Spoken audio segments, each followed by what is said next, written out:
M-A-N. Please be seated.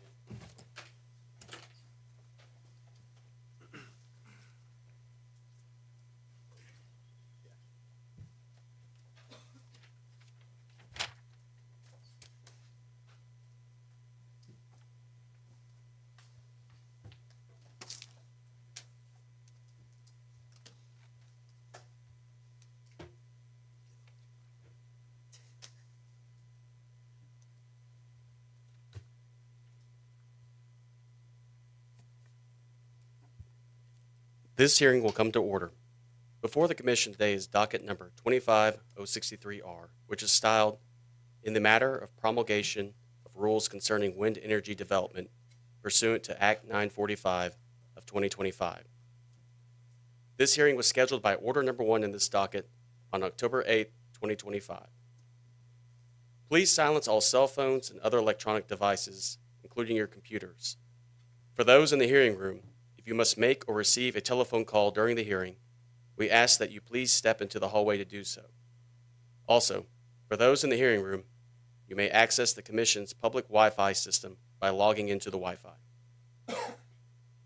For the record, will the attorneys state their appearances and the names of those persons they intend to call as witnesses? We'll start with AECC.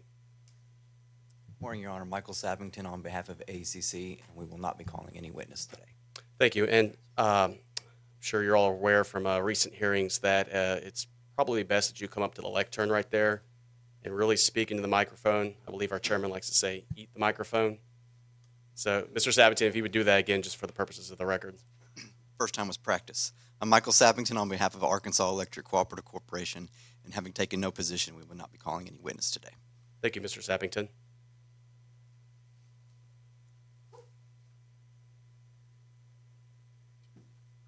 My name is George Caudle. I represent concerned citizens of the Ozarks. I'm here with Matt Bishop of the Bishop Law Firm. Thank you, Mr. Caudle.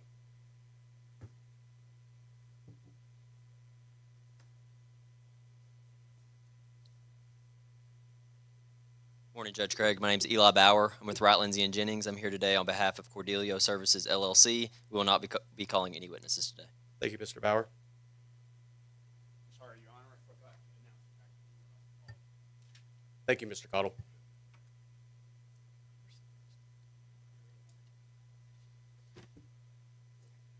Good morning. Jana Law on behalf of Entergy Arkansas, and I have with me Mitchell Dennis on behalf of SWEPCO, and we have Kirk Castleberry supporting our joint comments. Thanks, Ms. Laws. Okay, Liberty next. Good morning. Reese Owens with RMP. We represent the Empire District Electric Company in this matter. We likewise will not be calling any witnesses. Thank you, Mr. Owens.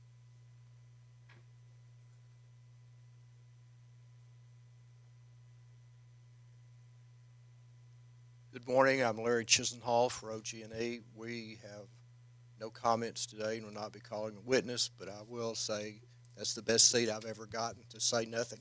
Thank you, Mr. Chisenhall. Good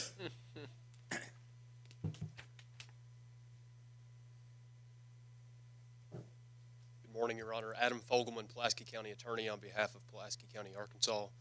We'll have no witnesses today. Thank you, Mr. Fogelman.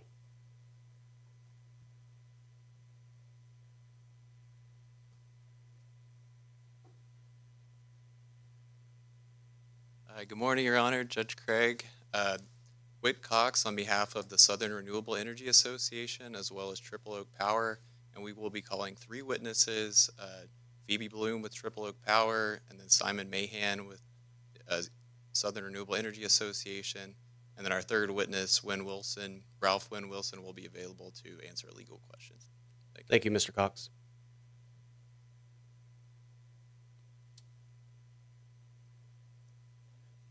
I believe Steelhead's next.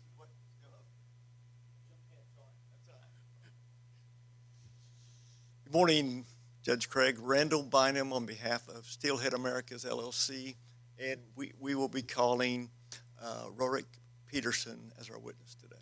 Thank you. Thank you, Mr. Bynum. Good morning. Michael Lewis with the Attorney General's Office, and we will not be calling any witnesses today. Thank you, Mr. Lewis.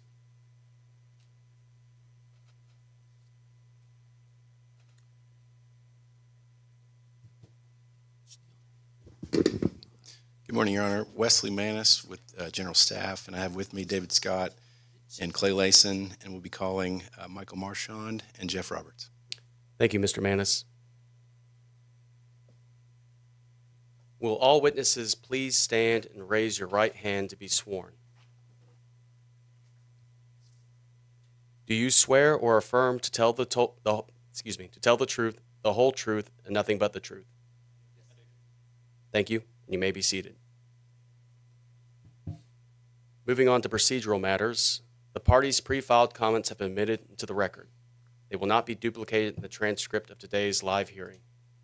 As this is a rulemaking proceeding, counsel are reminded that questions during cross-examination are to be clarifying and not adversarial in nature. Have any parties waived cross-examination of any witnesses?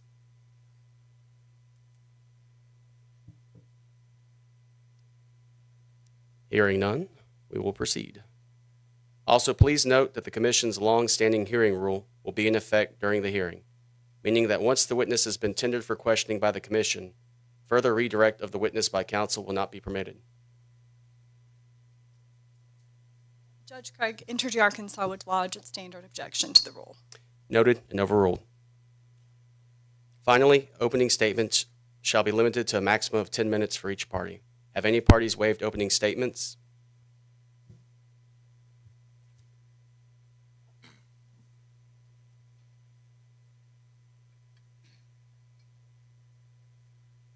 Thank you, Your Honor. OG&E waives its opening statement. Thank you. Entergy Arkansas and SWEPCO also jointly waive its opening statement. Thank you, Ms. Law.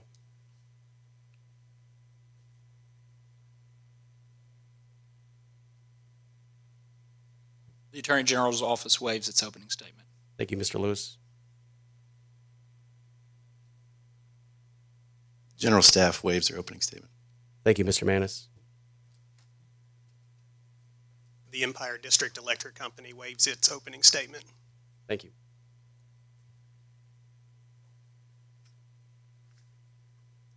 Arkansas Electric Cooperative Corporation will waive its opening statement. Thank you, Mr. Sappington.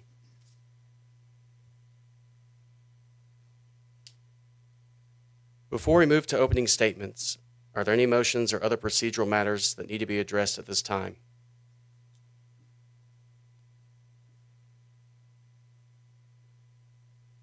Your Honor, this may be an oversight on my part, although I've checked it on multiple occasions. But I did not receive any response from Steelhead Americas regarding the court's directive that we identify witnesses and the attorneys who would be present representing Steelhead Americas. So I would object, unless it was my fault and I failed to receive it, but I would object to Steelhead Americas presenting a witness. Steelhead, do you have a response?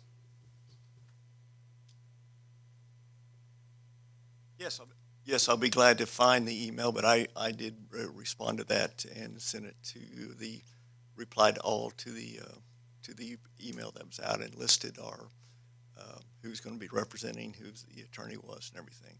Be glad to dig that out of my outbox if you want me to. So. Yeah, I believe the error might have been on my part. I think I might have had Mr. Caudle's email address improperly put in the computer, but with that said, I'm going to deny that and allow Steelhead to present their witness. Thank you, and I apologize for not having your proper email.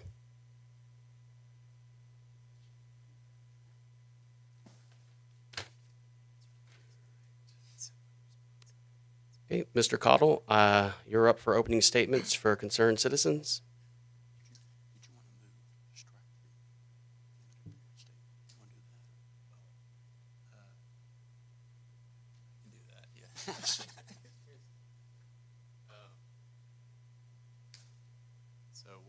that, yeah. Your Honor, just one motion for sort of clarification.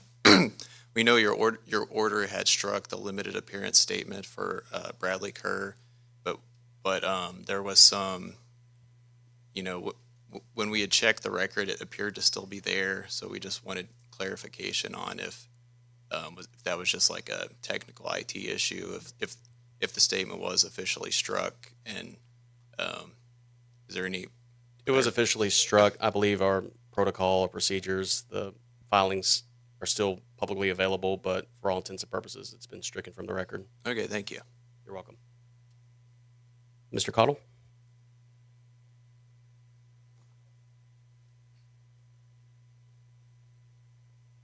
Thank you, Your Honor.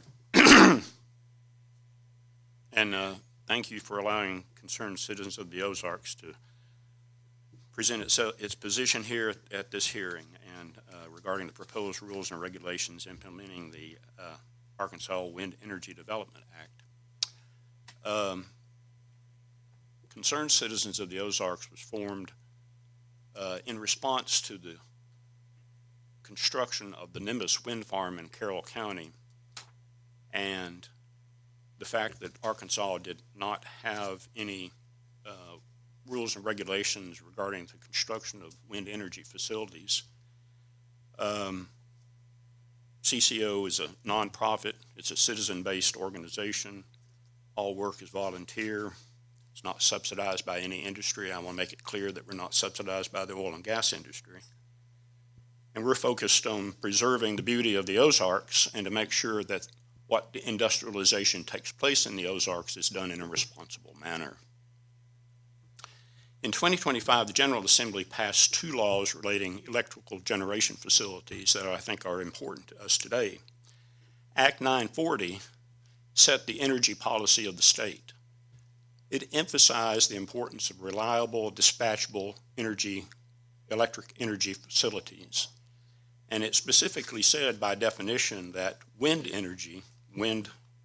projects were not considered reliable or dispatchable because they are, I think the term of the word, they are intermittent.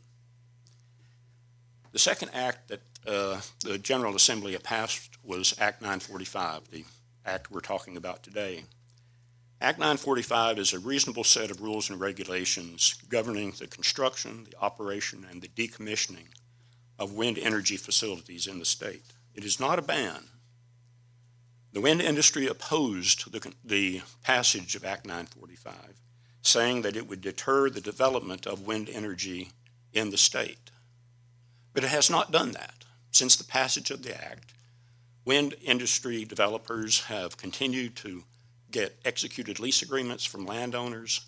They have continued to submit their construction plans to the federal government for review and approval. CCO believes that the General Assembly acted wisely in passing both Act 940 and 945, but that is not, whether or not they acted wisely is not the subject of debate today. The law is the law.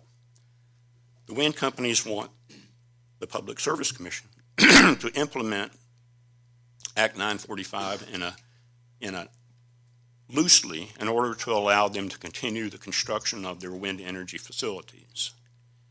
In particular, and what I'm most concerned about today, or CCO is most concerned about today, is they want the Public Service Commission to interpret the exemption provision of Act 945 so as to permit the construction of projects that were not under development as defined in the Act, but more in the pre-development or feasibility stage. Act 945 provides that any wind projects already under development as of April 9, 2025 should be exempted from the provisions of the Act. And it defines under development as whether or not they were already under construction, whether necessary state and federal studies related to the construction had already commenced, or whether there were executed land leases. Now, the Commission staff has proposed that the Commission adopt a procedure for evaluating claims of exemption, and CCO endorses that suggestion. The only caveat that CCO has to that endorsement is that we would like the procedure that may be adopted by the Commission, if it does adopt that procedure, that it allow for notice and an opportunity to be heard by the citizens of the communities in which the claimed exempt project will be constructed. CCO believes that the parties, the wind industry, and the citizens of the state would be better served if the commission were to outline the general parameters of these three exemption criteria: the construction, the studies exemption, and the executed lease agreements. The construction exemption is fairly easy. The Act defines what constitutes construction. And so whether or not a project is exempt because it's already in construction would be a fairly easy exercise. The second one, the necessary state and federal studies to have been commenced, is a little bit more difficult, but it really is not that complicated. A wind project developer must show that state or federal agencies responsible for the oversight of the wind project must have actually commenced their studies of the construction of the project. For example, when a wind energy developer wants to construct a project, they want to make sure that they can interconnect to the electrical grid. Under the Federal Energy Regulatory Commission, they have to go through an interconnection agreement. They have to execute an interconnection agreement, and there has to be a study of whether or not that project should be connected to the grid. Under the and so that's one such study. Another study is because of the height of wind turbines. The ones in Carroll County, for example, are 650 feet tall on top of 2,500-foot bridges. The array of the turbines has to be presented to the FAA to see whether or not they create an aeronautical hazard.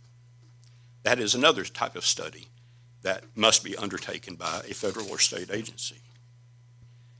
Instead of the commission staff or the commission relying on the self-serving statements by the wind energy developer that they have commenced a study related to the construction mandated by state or federal law or regulation, the commission should require the developer to produce documentation from the applicable state or federal agency that that agency has commenced such study. The last area of exemption is executed land leases. Now, a wind lease agreement is not the typical lease agreement. It's not where the landlord leases property to the tenant and the tenant immediately takes possession. Wind leases typically provide, they're essentially option agreements. The wind company says, I might want to use your property to build my wind project. Let me do that. I will pay you a nominal sum up front, and within the next number of years, I will either commit or I will not commit to using your land. So the wind company is out very little money on the front end.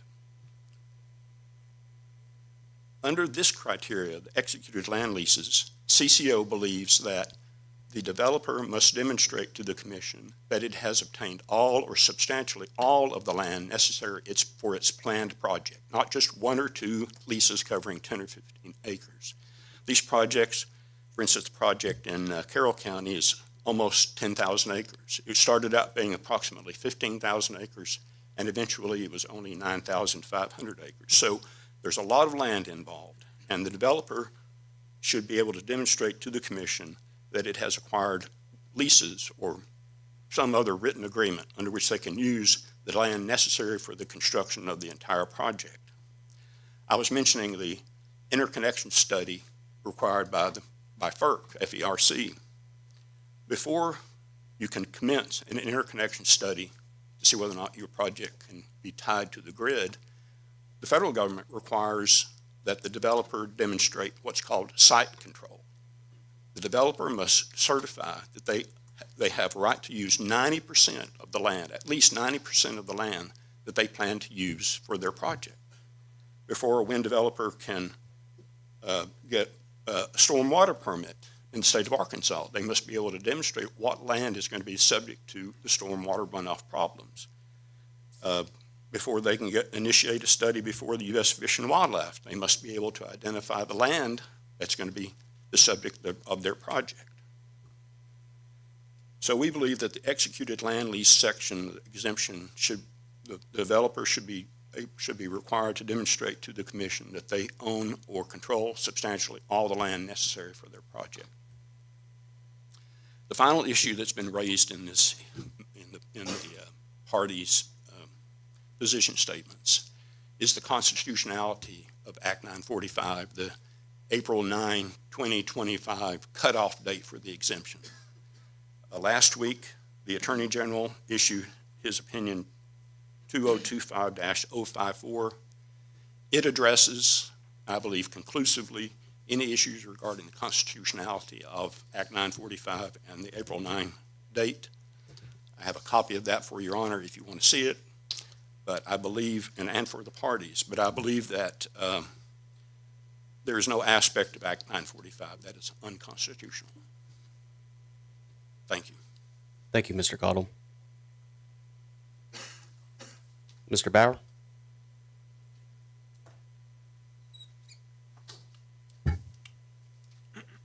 Thank you, Your Honor.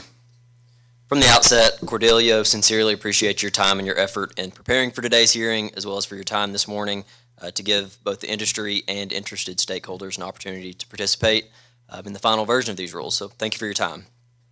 Cordelio is an independent power producer that develops, builds, and operates renewable power facilities all across America. As of today, Cordelio is the only operational utility-scale wind farm in the state of Arkansas. That's the 135 megawatt crossover wind farm located in Cross County, Arkansas. This one project will pay nearly $500,000 to Cross County annually, and it will also pay out over $50 million to local landowners across the life of the project. The rules at issue are going to seriously impact Cordelio's future developments across the state of Arkansas. Because of that, Cordelio is asking the Commission to adopt revisions, to consider revisions to the rules, which will clarify certain ambiguities that exist in the rule right now, and will facilitate an all of the above energy portfolio across the state, which I think the Commission will agree is beneficial to all Arkansans. Today, Cordelio's primary concerns with the rules relate to the ambiguities of which projects are exempt, and specifically the exemption status in the rules. Currently, as you know, and as the Commission knows, Act 945 provides for an exemption for certain projects, which will qualify for an exemption from Commission oversight. Currently, the rules do not reference this exemption in any way, either expressly or by reference, which is concerning to the industry, frankly. Beyond that, the rules do not provide any specificity or provide any sort of additional clarity about how exemption determinations will be made, and then also what the practical impact of an exemption is for a project. As it relates to exemption determinations, Cordelio's position is that the definition of underdevelopment can and should be revised to provide significant clarity to the industry, such that Commission oversight and Commission determination isn't necessary. It should just be clear what projects are exempt and which are not. However, it understands that the Commission's general staff would like for there to be some Commission involvement on the front end to determine whether a project truly is exempt or not. And Cordelio is generally agreeable with that process. If the Commission does determine that some level of Commission oversight is necessary or appropriate on the front end, it would ask that this application or determination process be simplified or streamlined to the utmost degree, such that determinations are going to be issued expeditiously, and the industry will be provided some certainty as they continue making investments across the state. In this vein, staff has recommended a simple checklist that's similar to the Power Through generation checklist set forth in docket 20-049-U. This is a reasonable approach to Cordelio, and Cordelio generally has no issue with that. The only caveat to that would be that Cordelio would appreciate some opportunity to review and provide comments to this application process that staff has proposed, and in that vein, Cordelio would be agreeable to this recommendation. In the event that an application process is ultimately adopted into the final version of these rules, Cordelio does support the recommendation set forth by other docket participants in the written comments, which would establish a regulatory timeline for the Commission to review and make a determination on these applications. Given the straightforward nature of the proposed application, as if it's going to be similar to the power through generation checklist. Given the straightforward nature of that, as well as the supporting documents which would evidence a project's entitlement to exemption, Cordelio agrees that 45 days would provide ample opportunity to the Commission to accept applications, review them, and provide determinations. The final concern that Cordelio has today, as it relates to the current version of the rules, is relating to the state and federal studies which will qualify a project for an exemption. Cordelio's position is that staff's recommendation that the Commission be granted some level of flexibility in which projects will qualify is understandable and agrees with that position, rather than the rules trying to set forth an exhaustive list of studies that will qualify. One minor caveat to that, Cordelio did submit several specific studies in its written comment that it would appreciate the Commission's consideration in including in the final version of the rules as specific express studies that would qualify a project, which would give the industry some level of certainty as to what projects will qualify. And we also understand that the Commission may adopt a catch-all provision and is generally acceptable to that position if that's what the Commission decides to do. Cordelio urges the Commission to consider these recommendations and to adopt these into the final rules. Again, we appreciate your time and the Commission's consideration. Thank you, Mr. Bauer. I believe Mr. Fogelman's up.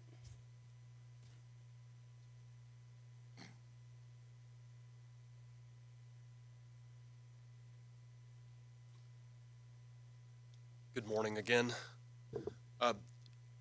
Counties occupy a unique space in government in Arkansas. We're not exactly the state, we're not exactly local, we actually are a little bit of both, deriving power directly from the Constitution and also from the General Assembly. Counties stand in a position both to be a regulator and to be a supportive partner of industry and development across the state. And Pulaski County is unique in its location and its diversity of both terrain and population, which represents all of the regions and the people of the state. We're often tasked as counties with providing feedback and documentation on prospective development. Wind is no different. And I would encourage through this rulemaking to identify the inclusive list, not exclusive, of those studies that would be considered or determined to be necessary, possibly even including letters of compliance or letters of no need from counties, because we do stand in a position to have land use authority, and also this ensures that county governments play the appropriate role, whether they're supportive partners or regulators or both, in ensuring that Arkansas's all of the above energy approach is satisfied and met. There are existing structures in our law that give counties the authority to be supportive partners. The questions that are before us now create a subset or another path of development of wind energy, and we would just recommend clarity, expeditiousness, establishing a certain timeline and time frame for response so that progress can move forward as necessary and as appropriate, in avoiding bureaucratic tendencies that often come with being the regulator. And I say that from a position of sometimes being the regulator.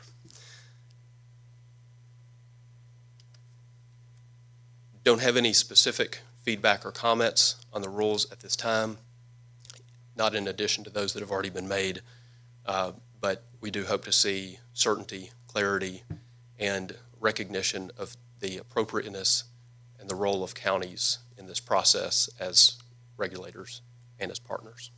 Thank you. Thank you, Mr. Fogelman. Mr. Cox?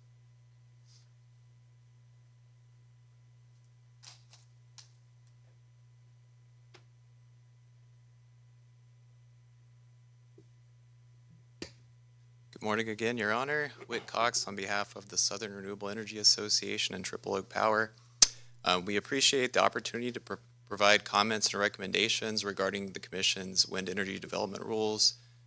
The Southern Renewable Energy Association is a nonprofit trade association based in Little Rock. Our members are primarily renewable energy development companies. For instance, our member here today, Triple Oak Power, develops wind and other clean energy technologies and currently has 2 projects under development in Arkansas, two wind projects. The Arkansas Wind Energy Development Act states that the promotion of the development of wind energy resources is important to the economic growth of Arkansas. It also states that Arkansas's wind energy resources are an important asset for the provision of clean and renewable power to the people of Arkansas and the nation as a whole. We agree with these legislative findings and strongly urge the Commission to adopt rules that are consistent with this legislative intent and avoid imposing any unnecessary barriers to the wind energy projects currently under development in Arkansas. Our primary request in this proceeding is that the Commission provide a streamlined process to determine whether a project is under development. The Arkansas Wind Energy Development Act expressly provides exemptions to wind energy facility projects under development that have accomplished at least one of 3 things. 1, executed land leases. 2, commenced necessary state and federal studies related to the construction of a wind energy facility. Or 3, commenced construction of a wind energy facility. Many of our members have wind energy facility projects that are under development pursuant to the Act. However, they need regulatory certainty regarding their exempt status in order to move forward with continued financing and construction of their wind energy projects to power the people of Arkansas. We therefore recommend that the Commission include the statutory underdevelopment exemptions in the rules and establish a clear, streamlined process for providing confirmation of exempt status.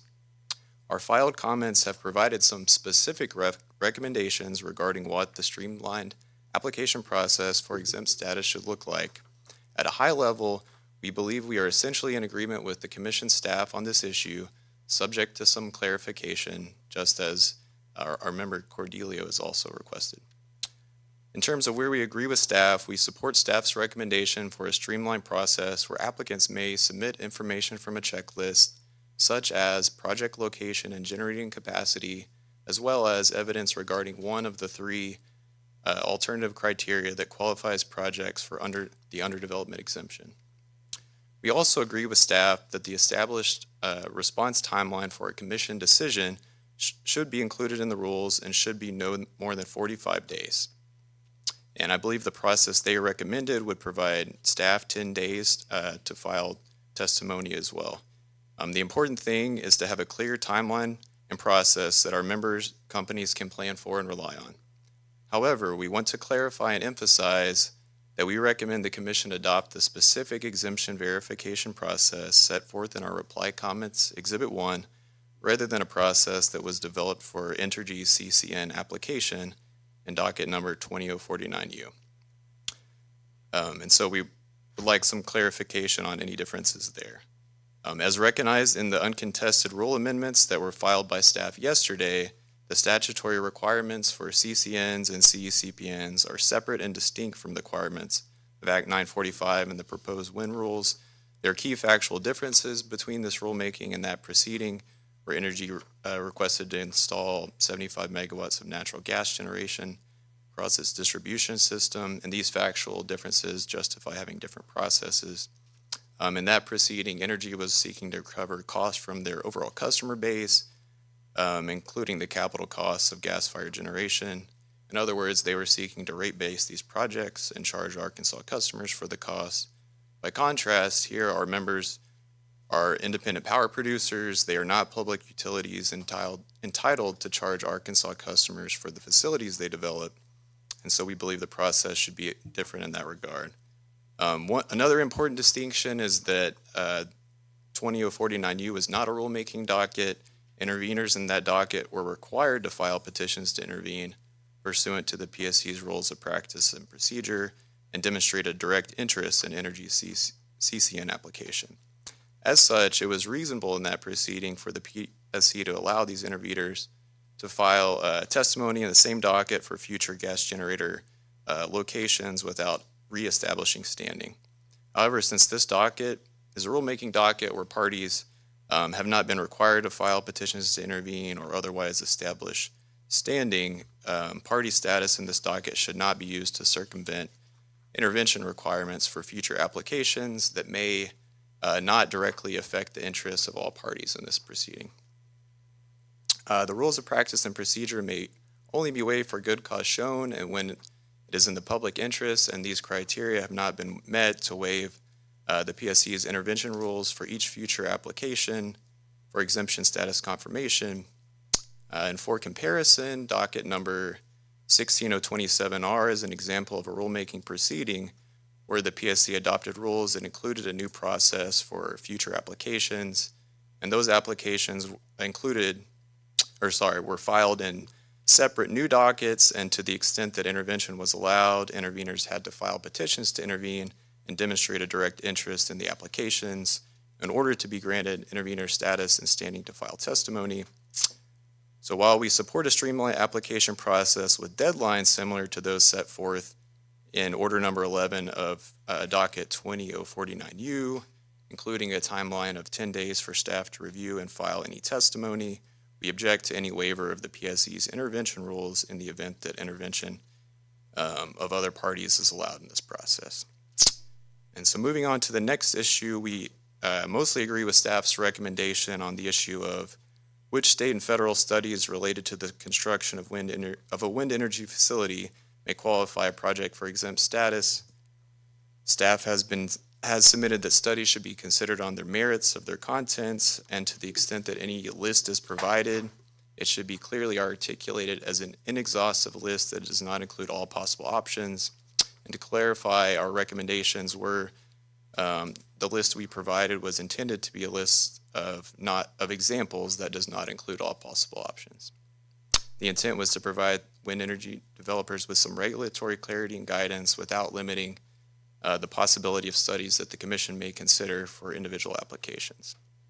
Notably, staff's reply comments did not object to the merits of any of the specific studies listed in our initial comments or the initial comments filed by Cordelio. Therefore, we recommend that the Commission's rules or final order in this docket clarify that a project shall be considered exempt if any of these studies or equivalent studies have been commenced by the applicable deadline.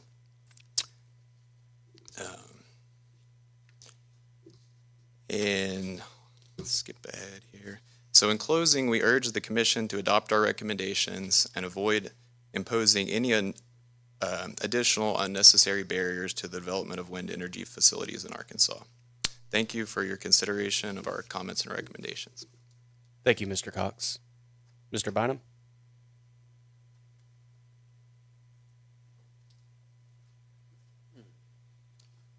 Good morning again, Judge Craig. Once again, for the record, I'm Randall Bynum with the law firm of Wright Lindsay Jennings. I'm representing Steelhead Americas LLC in this proceeding.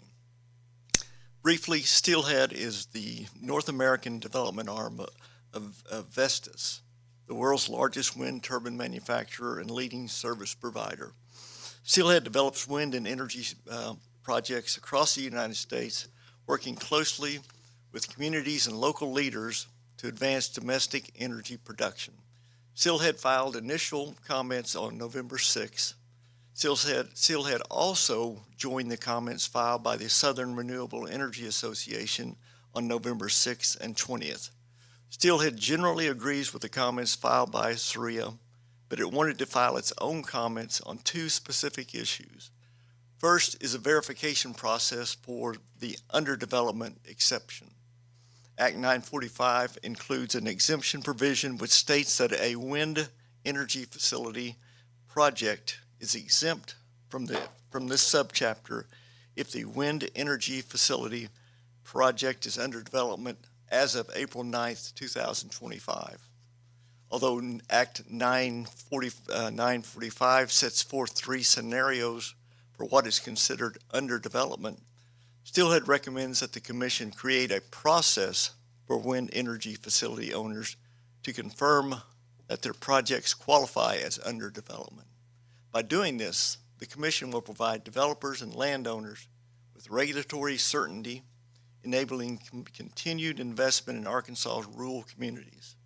It would also allow developers who have, in good faith, made substantial investments and incurred significant costs to continue to develop their projects. Secondly, the Commission should also clarify that RTO interconnection studies are a qualifying exemption under Act 945. An RTO interconnection study is a mandatory regulatory process without which a wind facility project can't be constructed. Accordingly, projects in the transmission interconnection study process have clearly commenced a necessary study related to construction of a wind energy facility as provided for in Act 945. Thank you for your time this morning. We look forward to your questions. Thank you, Mr. Bynum. Okay, let's move into public comments. I'm going to call on those members of the public who have signed the sign-in sheet to make public comments. Please come up to the lectern and state your name and address and try to limit your comments to 3 to 5 minutes. I see we have a Cindy Sylor. Did I pronounce that correctly? Thank you.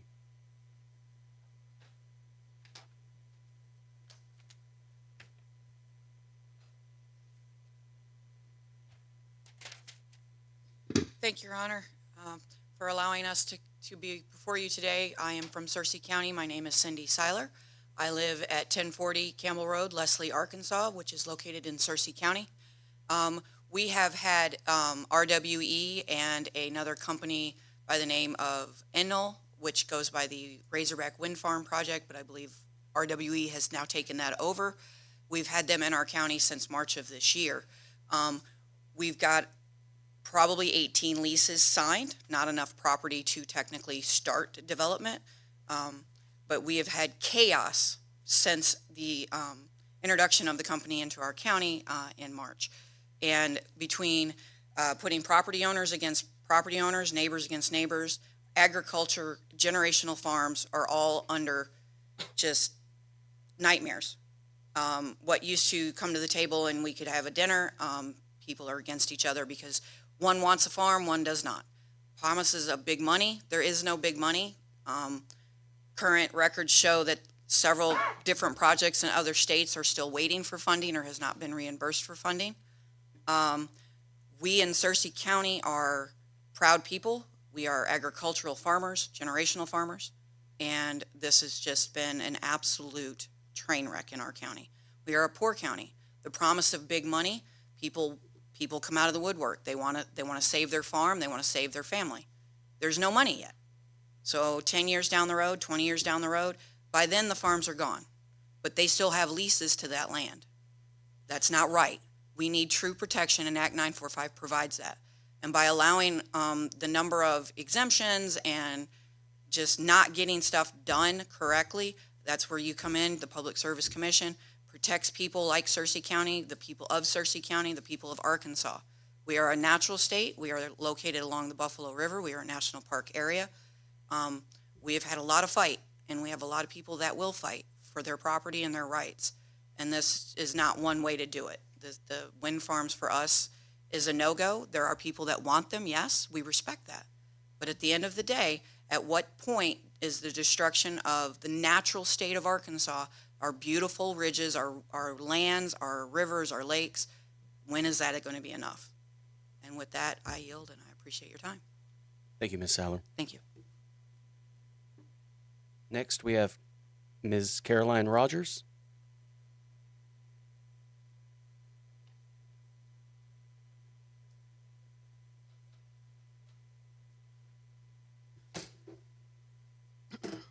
Good morning, Your Honor. My name is Caroline Rogers.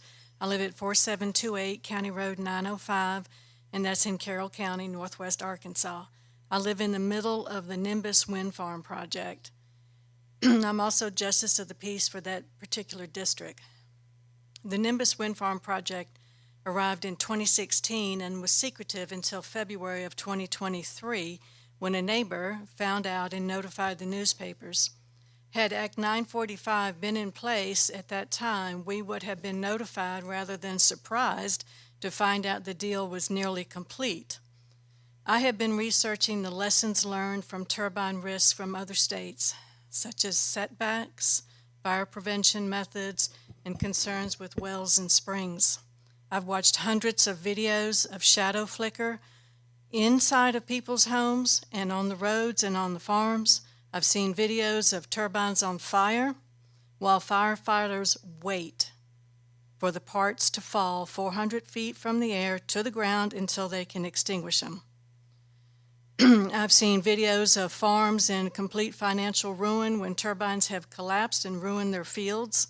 Needless to say that when the residents find out about this, public opposition becomes the wind company's greatest setback. Arkansas is the last state to have wind turbines. We are considered a low wind state, yet it seems Arkansas is now open season for wind companies to exploit the natural state. Turbines have increased in height from 200 foot to over 700 feet. Yet the wind company's setback of 1.1 times the height has not changed. Most wind projects have been built in counties where the population is 1 person per square mile. Carroll County is 40 people per square mile. And another targeted county, Washington in northwest Arkansas, has 260 people per square mile. Now, generally speaking, governments don't write laws until they're needed. And now is exactly the time to protect Arkansans with Act 945. I live in the middle of the Nimbus Wind Farm project. I've watched acres of trees being bulldozed over. I've seen the erosion and the runoff from where trees used to stand. I've seen bumper-to-bumper gravel truck deliveries for 6 months or more. I've sat in the middle of traffic tie-ups that last 30 minutes or more. That whole deal with the blades coming in and the turbine parts, that lasted 6 to 8 weeks. So we had tie-ups some days that were just 10 minutes, and one day there was a tie-up for 90 minutes when farmers were in their trucks with cattle waiting to proceed, but they couldn't. I've seen the cranes erecting the 65-story steel and iron structures without proper lighting. This is what happens when unregulated wind projects are built on a 2,000-foot tall ridge line. We have bluffs, we have ravines, and we have no city water. We have limited fire protection and resources. Concerning setbacks, Act 945 has a 2,500 feet setback and 1 mile from churches and schools. Without regulations on this Nimbus Wind Farm project, a 100-year-old historic church has 4 turbines within 1 mile of it.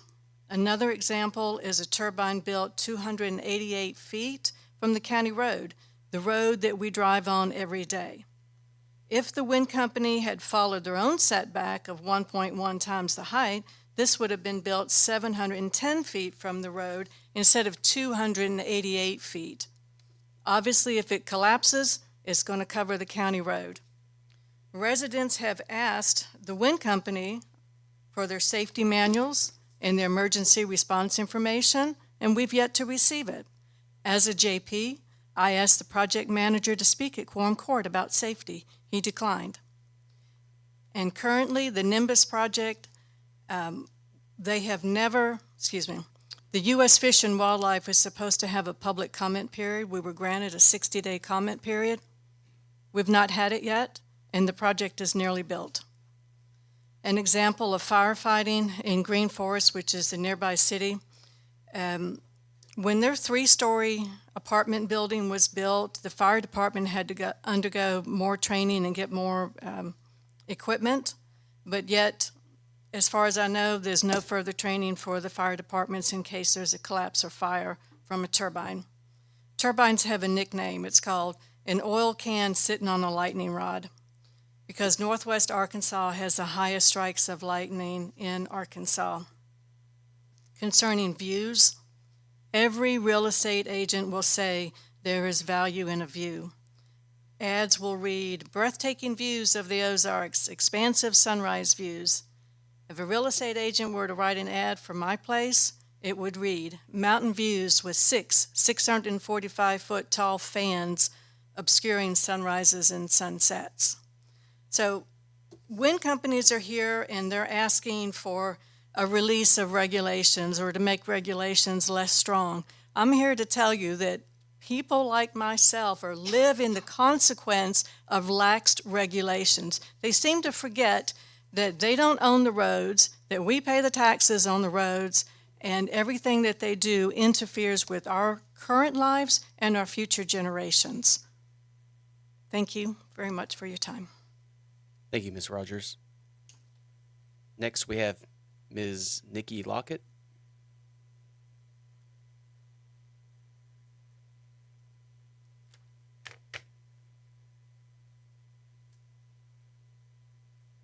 Thank you, Your Honor. My name is Nikki Lockett. I live at 122A3 Greasy Valley Road in Prairie Grove in Washington County. And myself, like others, found this such an important topic that impacts all Arkansans' lives that we made the trip down here. Some of us, like myself, took a day off work to be here, so I appreciate you giving us an opportunity to speak. I'm asking the commission to strictly adhere to Act 945. Some key points on the environmental impact assessment, on the hydrogeological assessment. I'm asking that environmental impact study to be completed on the effect to a watershed that is within I had 5 miles, within 4 miles is in the Act. So 4 miles of the construction of roads, foundations, related to a wind energy project, shows the impact of the runoff that would be caused by the construction before any permitting is approved for the wind energy to move forward with a project. If the environment study shows a negative impact to the watershed, then the permit should not be approved and no construction should be allowed.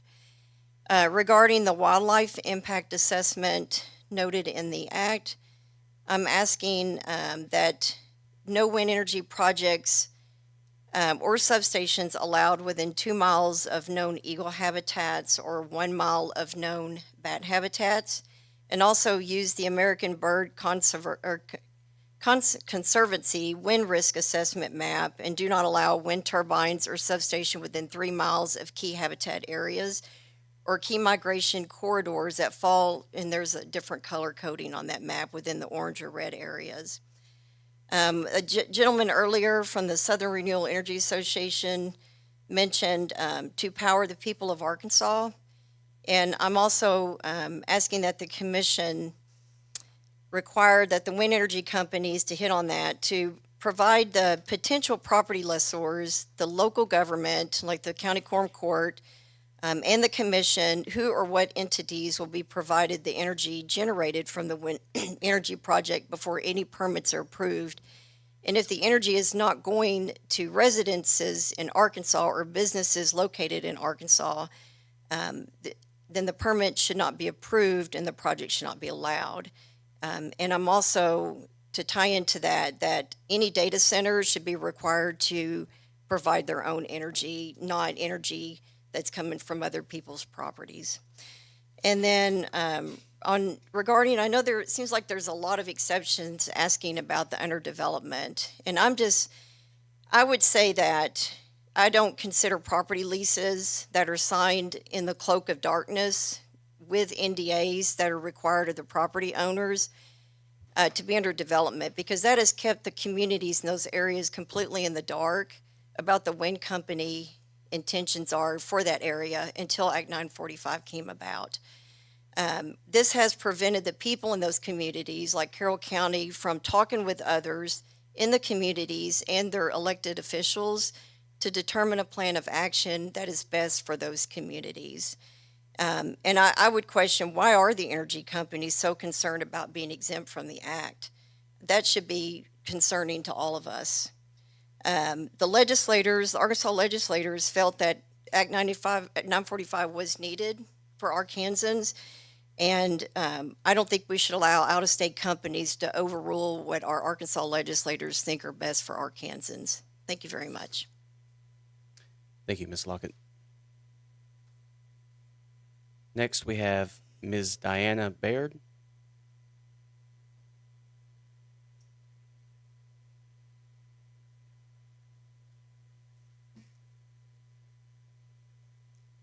Good morning. Thank you, Your Honor. Thank you, the commissioners, for being here and for allowing us public comment.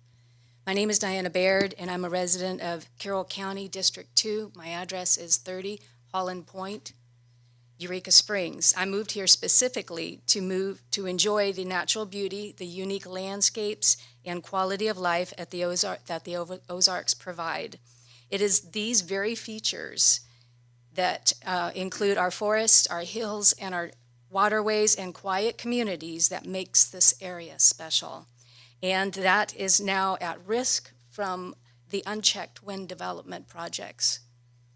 While the existing turbines are a reality, moving forward, it is crucial that Act 945 remains strong and enforceable. I urge the Commission to protect this legislation from any weakening and ensure that it provides meaningful safeguards for residents, for the environment, and for our communities. Specifically, I recommend the following measures. First, notification. Any landowners within 4 miles of a proposed wind construction site must be informed. Residents have a right to know what may be built near their homes, their businesses, or farmland.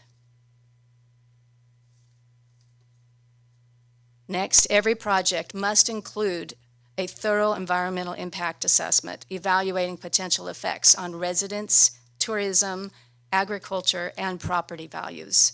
This is essential to prevent long-term harm to both people and the local economy. And every project must conduct a risk assessment considering impacts on wildlife, air traffic, military training routes, and emergency routes. Ignoring these risks put people, property, and critical operations in unnecessary danger.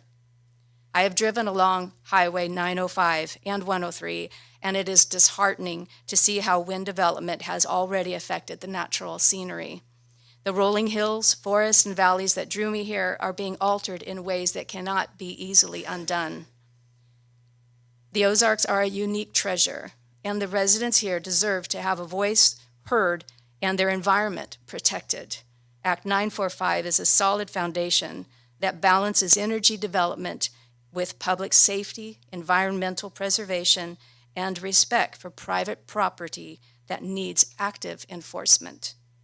Weakening this would set a dangerous precedent and put our communities at risk. I respectfully urge the Commission to ensure that Act 945 remains robust, enforceable, and protective of both the people and the landscape of Arkansas. Thank you for your time and attention. Thank you, Ms. Baird. Next, we have Ms. Suzanne Steinbrickner.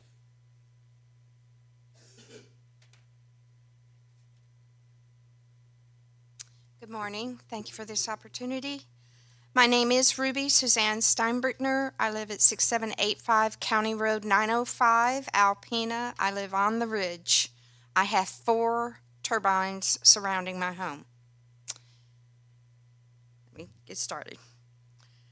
I'm here to voice reasons for the Commission to fully enforce Act 945. I will be sharing with you some experiences of myself and other residents living on County Road 905 as it directly relates to the activities of the Nimbus Wind Farm construction. In Section 2318-1305, it speaks of notification. In the timeline for the application for construction, when, that's a very specific word, when, in the timeline is the public to be notified. Why were we kept in the dark for so long with these non-disclosure agreements? By the time most of us found out about the location of the wind farm, a well-advanced plan for construction was in place. I believe the lack of regulation is what allowed Nimbus to power against a rural community and its citizens. Section 2318-1306, minimum requirements. This has to do with the hydrogeological assessment. The only sources of water on Bobo Mountain, which is 905, are only springs, wells, and harvested rainwater. That being said, since the beginning of construction of the wind turbines, there has been at least one report of a 50-year-old reliable well going dry. I have also received information from 2 different families that have reported more than normal amounts of sand are in their spring boxes, requiring clean-out so that they can recover the water flow to their homes. Using common sense, the principle of water agitation in the mountain is causing extra sand to build up in the residences' spring boxes. Under normal circumstances, this buildup would have been caused by multiple severe rainfall. And I mean severe rainfall would cause that. I propose vibrations due to the heavy equipment working above ground and the impact action of the anchoring of these large concrete platforms for the towers into our mountain through the karst geology that they were aware of, are crushing that same karst geology, as well as stirring up the groundwater and the water in our small aquifers. And when you stir up water, it pulls up sand and grit. When that water passes through springs into people's spring boxes and existing pathways for long-standing wells, it causes damage. The lack of regulation allows no liability for the damage of our water source. This same principle can be applied to the effects of fuel and chemical runoff once these turbines come online. And Section 1306, again, the assessment of civil air navigation and the risk assessment of lighting. There is a severe lack of lighting on the existing wind turbines. The FAA has been contacted, and the response, I quote, is, "Thank you for contacting us. The FAA is aware of the project." They attached a document called an obstruction page, and on line 7, it was shared with the FAA that the markings are white paint and synchronized red lights. Some people have seen the red lights. I haven't seen any. Some lights are seen on some turbines. When I approach the turbines around my home at night from County Road 920 going to 905, all I see is darkness. This is a safety issue for aircraft. Section 2318, 1307 is application requirements. And I'm going to read Section B4. An emergency plan shall be reviewed at least annually by the owners or operators of the wind energy facility to collaborate with the fire service, law enforcement, and other appropriate responders to update and improve the emergency plan as needed.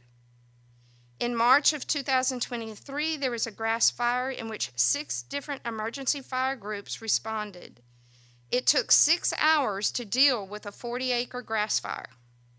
Northwest Arkansas has a high percentage of lightning strikes compared to the rest of the state. These lightning strikes have a great potential of creating turbine fires.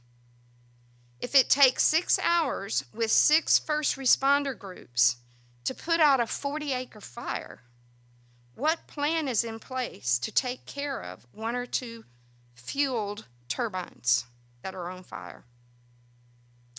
Remember, our only water source are these springs, a few wells, and a few small ponds on top of that ridge. Now, just a few more comments. There should be no exemption for regulation just because we're dealing with a wind farm. Regulations serve the welfare of the people and environment of our state. The deforestation and the unsightliness of these turbines do not complement the state of Arkansas. I came today to share some reasons the Commission should fully enforce Act 945. We have experienced the effects of the fragility of our karst water system, our only source of water, and the current danger to aircraft. I also shared the potential threat of major fire disaster if we are not truly and properly prepared. These threats and concerns can only be addressed with regulation of an industrial entity. But more than words on paper, they must be enforced for the welfare and safety of us all. And that's also for the wildlife and our environment in which we are responsible for. And I thank you. Thank you, Ms. Steinbrickner. Are there any other members of the public present in the audience who would like to make public comment?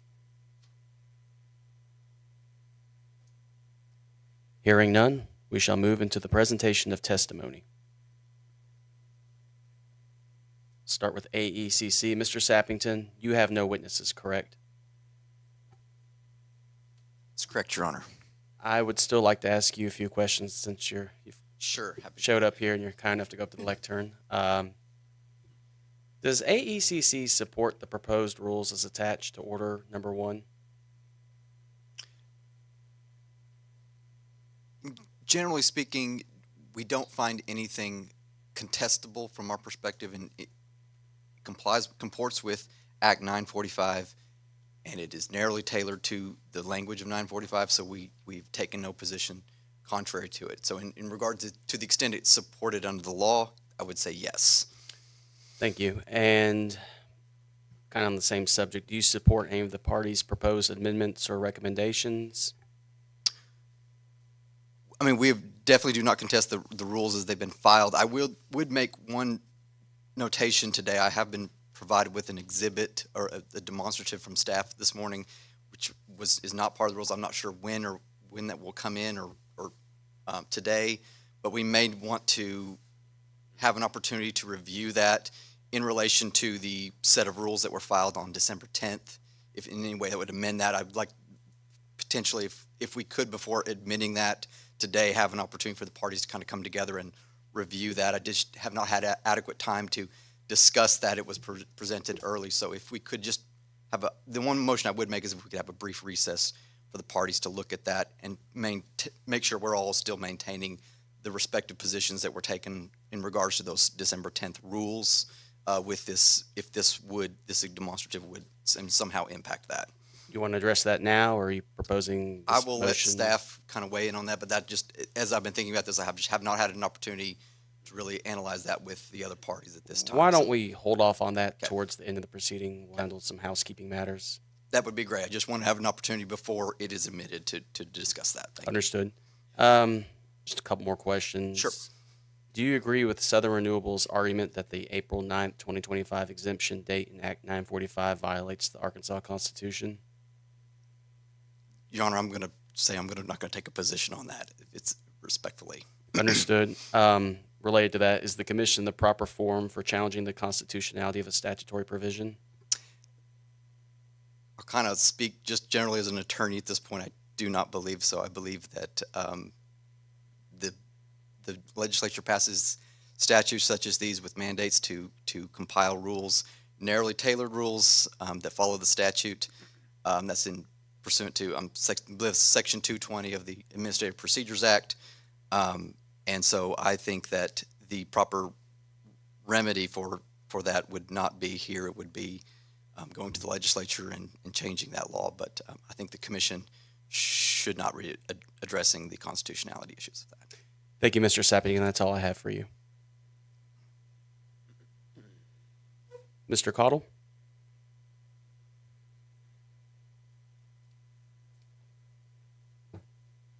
My turn on the docket. Yes, sir. And just to confirm, you have no witnesses, correct? Correct. And I have some questions for you I'd like to ask you.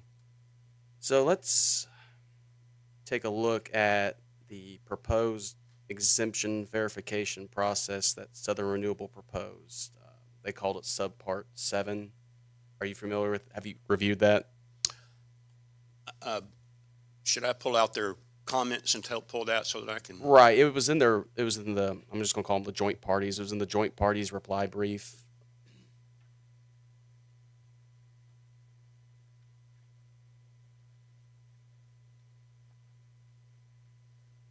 Do you have the docket number on that? The docket number is 25-063-R. Sorry, the document number. Oh, I'm sorry. Document number. One moment, please.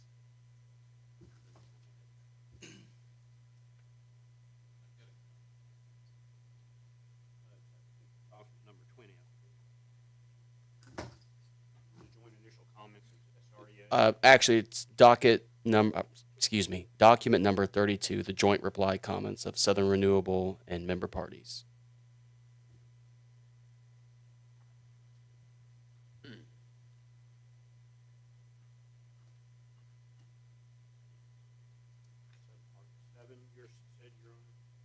Yes, sir.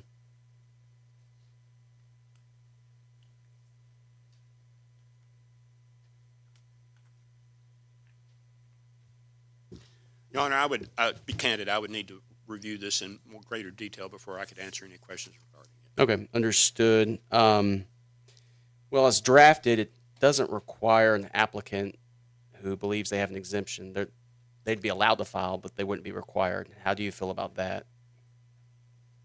Should an applicant be required to seek an exemption as opposed to just? Yes, Your Honor, and as I stated in my opening, CCO supports the suggestion by the staff that each application for an exemption be handled on a case-by-case basis by the commission.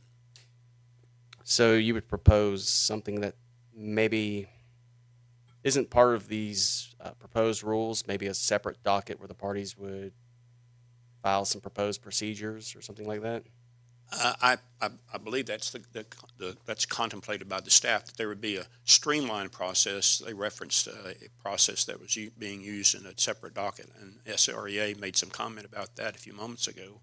I think there should be a streamlined process. There should be a separate docket for each application, yes. And I think, as I mentioned in my opening, I would like to see an opportunity for the public to be given notice and comment on each application for exemption. Understood. The point I'm making, though, is for a process like this, do you feel it should be a part of the proposed rules or just a separate, entirely separate docket? Not necessarily a rulemaking docket, but sort of a separate commission docket? Trying to be mindful that we have a January 1st deadline for getting these rules finalized. Well, Your Honor would be a better judge of that, quite frankly, than I would. Okay. And because of the timeline, perhaps it should be a separate docket. Thank you. Just a few more questions. Should the necessary state and federal studies criterion for the underdevelopment exemption be limited to studies conducted by governmental entities rather than studies conducted by a wind company for assessment and planning purposes? That is our position, Your Honor. Okay. Turning to the proposed rules, these are the rules as they were proposed. 301A, which is the installation requirements. You'll notice A1 imposes spacing between turbines that are under different ownership. So you've got, a wind farm here and a wind farm there under different ownership. There has to be certain links between the turbines. Yes. Does the concerned citizens support that proposed rule? Yes. Can you explain why it's necessary? One of the biggest reasons, I think, would be safety. And I'm speaking from my own personal experience. When I met with the fire marshal of one of the local jurisdictions in Carroll County, I asked him what he was going to do when one of these turbines caught on fire. He said, "Mr. Caldwell, I'm just going to drive my pickup truck up there and watch it burn." Okay. And are there reasons for this rule aside from safety issues, like maybe energy production issues, or maybe the rule seeks to ensure consistent airflow? I do believe the wind industry does try to separate their turbines by a certain distance because of airflow and efficiency. So if and parties have raised this argument in their comments that it's sort of an industry practice, is this proposed rule really necessary, or? I'm quite frankly leery of industry practices and procedures. For instance, there was reference earlier to the wind industry for decades used separation between the base of the turbine and the nearest property line as 1.1 times the height of the tower. But that industry practice and standard was developed when wind turbines were no more than 200 feet tall. Now they're over 700 feet tall in some instances. So I think separation is needed not only because of the efficiency of the operation, which is a concern that the industry has, of course, but also for the safety factor. Okay. Turning next to proposed Rule 301A2, right below that, it's sort of a prohibition against communications interference. Do you feel this proposed rule is necessary? I do. Can you explain why you feel that way? Because I believe the studies have shown that operation of wind turbines do have a negative impact on radio communications, cell tower operations, individual use of cell phones. Do you know of any, in your experience, in your members' experience, have you heard from any adjoining landowners that have experienced communications interference? I have, Your Honor, but I can't. I'm not an expert, and I certainly don't want to, profess that I can identify or that they could specifically identify to me that their problems with the operation of their cell phones were directly related to the construction of the turbines being built in Carroll County. I just know that they've complained to me about it. Okay, I understand. Sort of a related question as we discussed the last proposed rule, but some of the parties have discussed in their comments that good neighbor policies are sufficient enough to prevent communications interference. Can you expound upon that, or are you familiar with good neighbor policies? Or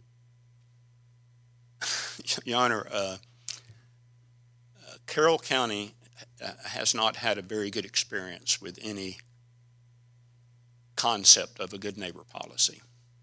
And so I'm leery of this industry suggesting that their own self-regulation and their conduct is going to be governed by what they believe is in the best interest of the citizens in the communities where they're building their wind farms. I do not believe that the government should rely on the industry performing or having some sort of good neighbor policy. Okay. And I guess this is kind of a follow-up from the question I asked you earlier, and you responded you have heard of people having like cell phone interference and things like that. Yes, Your Honor, but I don't have any expert testimony regarding that. Understood. Just, are you aware of these issues? Have they been resolved? Have they been addressed? I am not aware that they've been addressed or resolved. Okay. One more question. I asked AECC this. I'll ask you, is the commission the proper forum for challenging the constitutionality of a statute? I do not believe the commission has the right to rule on the constitutionality of a statute. I believe the Arkansas Supreme Court addressed that in the AT&T case. Okay. Well, thank you, Mr. Cottle. I don't have any further questions. Thank you. Mr. Bauer?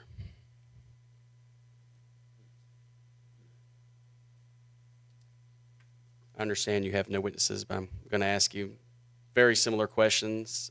You're going to notice, parties are going to notice a flow throughout this hearing, but I think it's necessary for the record. So I'll start with the proposed exemption verification process that Southern Renewable outlined in their joint reply comments. Do you have an opinion about that? I've heard you talk about that your client was amenable to the power through generation CCN checklist, but what about this exemption verification process that's baked into the rules? Does your client have an opinion? So Cordelio is generally supportive of Suria's comments.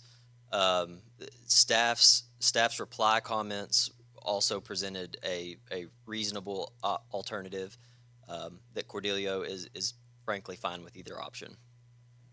And as I asked Mr. Cottle, I'll ask you, Commission has until January 1st to get these rules finalized. Say the Commission was inclined to go with the process proposed by staff. Should that basically be outside of a rulemaking docket? Should it be in a separate docket that just sort of figures out procedures for an exemption process? Cordelio would not have an opinion on this, and similar to other council, I think we would defer to staff and to the Commission on that. And then, are you aware the Commission's rules of practice and procedure, they allow parties to seek declaratory orders to remove uncertainties about the applicability of a statute?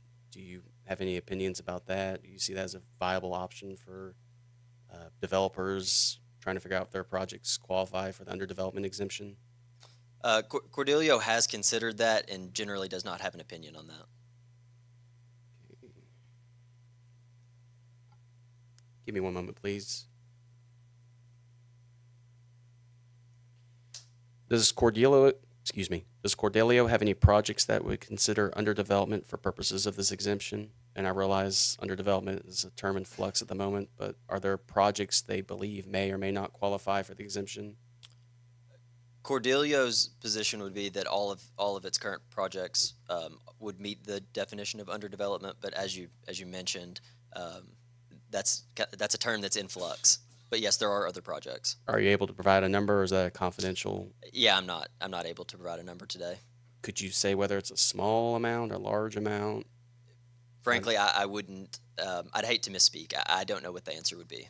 Understood.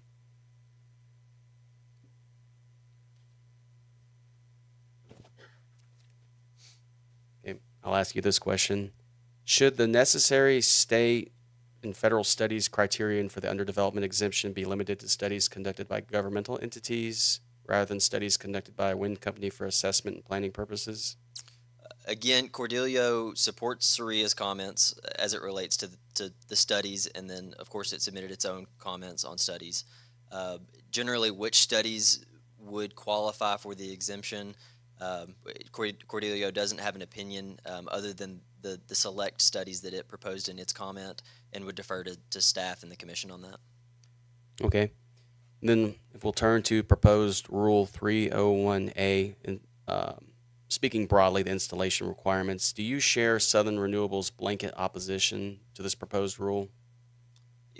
Cordelio supports SREA's comments to the extent,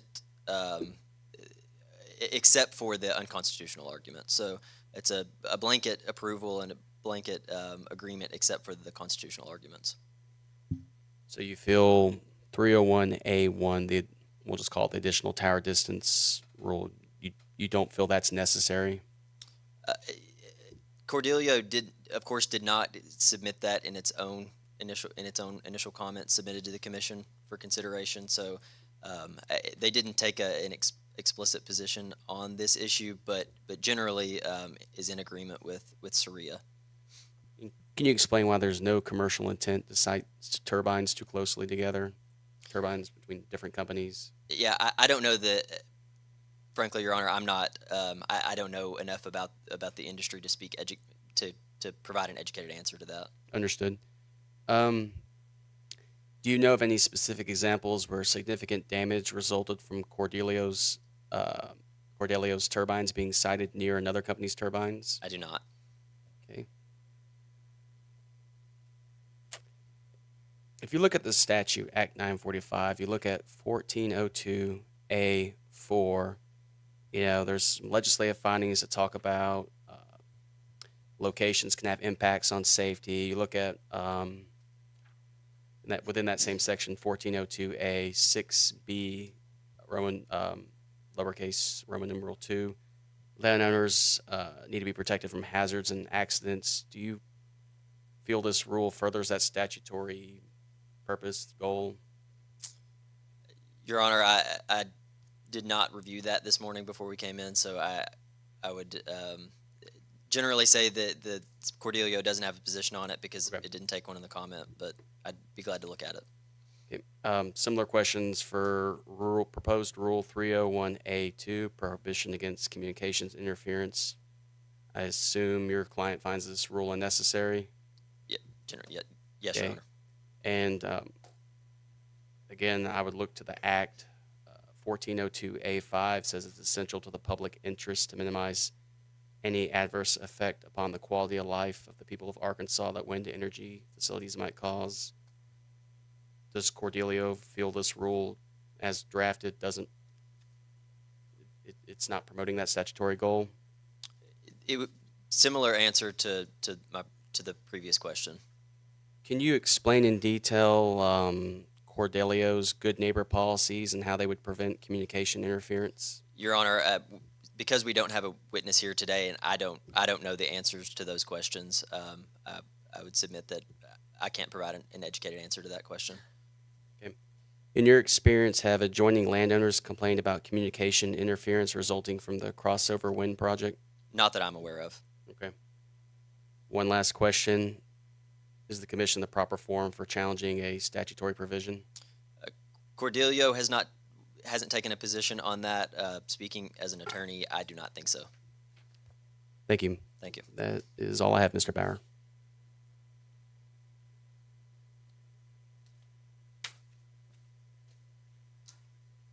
Ms. Law, you may call your witness for Entergy Arkansas and SWEPCO. We call Kurt Castleberry. Where would you like Mr. Castleberry to be? If you would stand in front of the lectern so folks on the listening on the stream can hear him. Mr. Castleberry, I ask that you state your name and title for the record. Kurt Castleberry, I'm the manager and member of KC Berry Consulting. We will turn him over for clarifying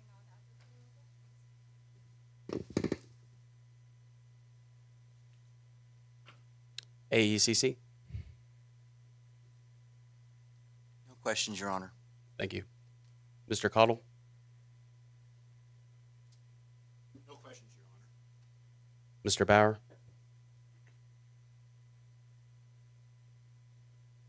No questions, Your Honor. Mr. Owens. No questions, Your Honor. Mr. Chisenhall. No questions, Your Honor. Mr. Fogelman.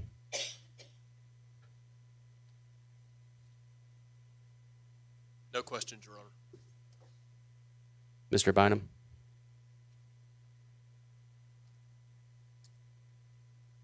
No questions, Your Honor. Mr. Lewis.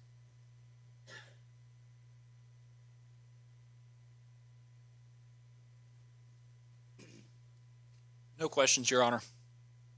Mr. Manis. No questions, Your Honor. Okay. Thank you, everyone.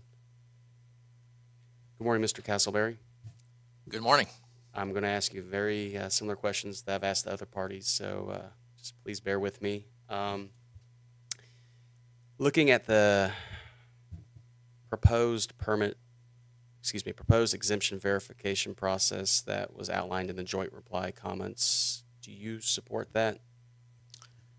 We would support any exemption process that the commission finds is consistent with the statute. That specific process that was outlined, we have no position on that. So you presumably would also support staff's proposal about a process similar to the power through generation CCN? You know, I don't know about that. I have to tell you, I was a witness in that case, and I have to look at that. But I would say that the power through compared to this one is probably not a valid comparison. I would need to look at it. But our position on the exemption process, it just needs to be consistent with what Act 945 says, and that's where we are. We would not object to any exemption process that is that. Would it necessarily have to be baked into the proposed rules, or do you think it could be a separate docket that could handle all that, being mindful of the January 1st deadline for us to complete the rules? I would defer to the judgment of the commission on that. Fair enough. Should the necessary state and federal studies criterion for the underdevelopment exemption be limited to studies conducted by governmental entities rather than studies conducted by a wind company for assessment and planning purposes? We don't have a position on that. We didn't address that in our comments. I could say that those studies, they vary by a lot. There's a lot of them, and some of them require more commitment than others. And so, you know, I think that perhaps should be considered, but we don't have a position on that. Okay. Looking at proposed Rule 301A2, understand Entergy and SWEPCO did have some opinions on this one. You all have proposed deleting it in its entirety. Can you explain why this rule is unnecessary? Could you help me understand It's what's the that? prohibition against communications interference. Interference, yes, Your Honor. Basically, two things were problematic to us. Number one, there's no way to measure that I'm aware of. Compare that to like the acoustic issue that you measure that in terms of decibels. Interference, there's nothing that says this is the measurement of what would be interference. So that's, we think that's a issue, problem. That's one of the reasons that we wanted to delete it. The next one is just a practical application. We're a utility. We make long-term investments in generation resources to economically serve our customers. And if I could paint a hypothetical for you, we invest in a facility, a wind facility, again, we would expect that to provide economic benefits to our customers. Customers get all the benefits, they pay all the costs, of course. But we could invest in that, get that wind turbine going and producing good, electricity at a good cost and reliable electricity as well. And then somewhere down the road, 2-3 years down the road, somebody builds a house that's not there now. And then all of a sudden, we have an interference claim from that house, and perhaps you have to shut the whole facility down. We think that's something that is really, serious consideration, that you would make a large investment, and then something happened that you had no idea is going to happen, a few years down the road could cause problems for you. So those two reasons are why we thought it didn't need to be in there. And then in the statute itself, there are a lot of issues there that it addressed, and some of them have already been talked about today, like, the environmental section. We think there's a lot of that already in the statute, but those are the main two reasons why we wanted to delete that interference section, if that makes sense to you. Understood. And so I was going to ask you, you believe there's sufficient safeguards in Act 945 that protect adjoining landowners from communications interference? We have no position on that. Because I remember in I believe it's y'all's initial comments, you cited, 1406 B2B4A was sufficient to mitigate interference concerns, but that one, pull up the statute from me, it doesn't say anything about communication interference. It talks about ice throw, and It does.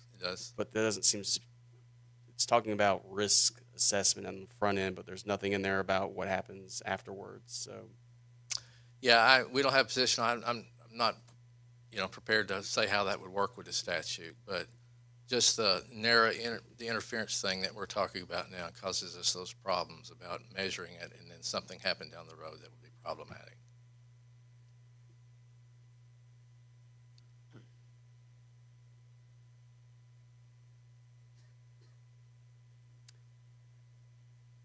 are you aware of any instances where an adjoining landowner experienced communications interference resulting from the crossover and Nimbus wind projects? I don't have a position on that either. I'm not, in that industry like some of these other guys are here. So, but How should an adjoining landowner pursue relief should they experience communications interference? that would be have to defer that to the commission in their rules. Okay. I believe that's all I have for you, Mr. Castleberry. Thank you, Your Honor. Thank you.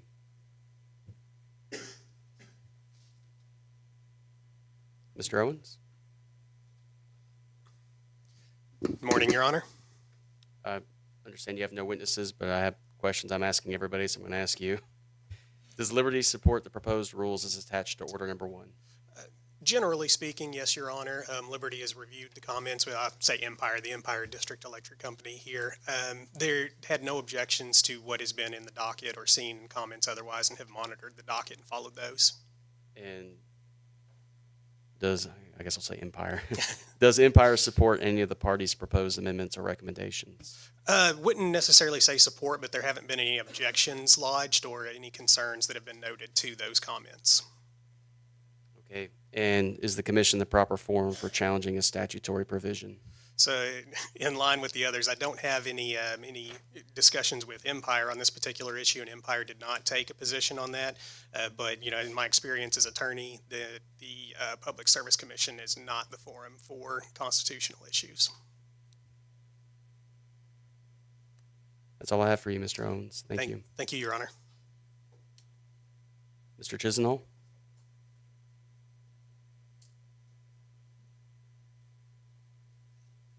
Thank you, Judge. We have no witness. I'm going to ask you the same questions. Does OG&E support the proposed rules as attached to order number 1? We've reviewed them, Your Honor. It's probably better to say we don't contest or object to any of them. I've not consulted my client about what was passed out this morning without binding them.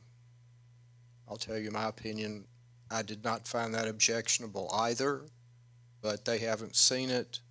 One issue I would raise with that is the enforceability of what was in I saw this morning, but other than that, I don't see a problem. Okay. Can I answer my second question? I'll just ask you this one as I'm asking everyone. Is the commission the proper forum for challenging the constitutionality of a statute? I'm just going to ditto what everybody said. I don't believe so. Not on behalf of my client, just as a lawyer. Thank you, Mr. Chisenhall. Mr. Fogelman?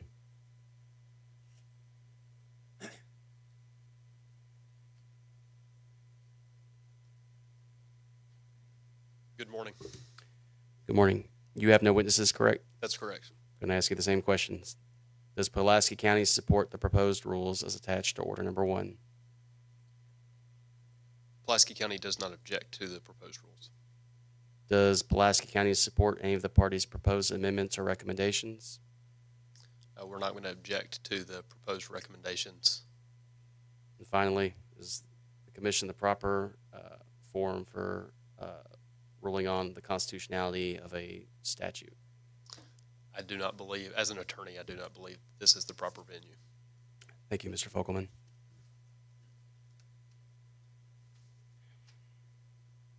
Mr. Cox, you may call your first. You may call your first witness for Southern Renewable and Triple Oak Power.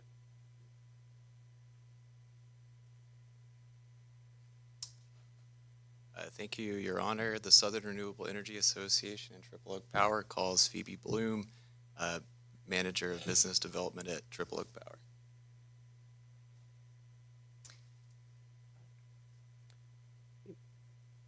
AECC, any cross-examination? None, Your Honor. Thank you. Mr. Caudle?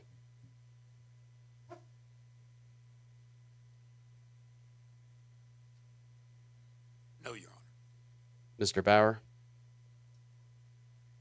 None, Your Honor. Ms. Law? No questions. Mr. Owens? No questions, Your Honor. Mr. Chisenhall? No cross, Your Honor. Mr. Fogelman? No questions, Your Honor. Mr. Bynum?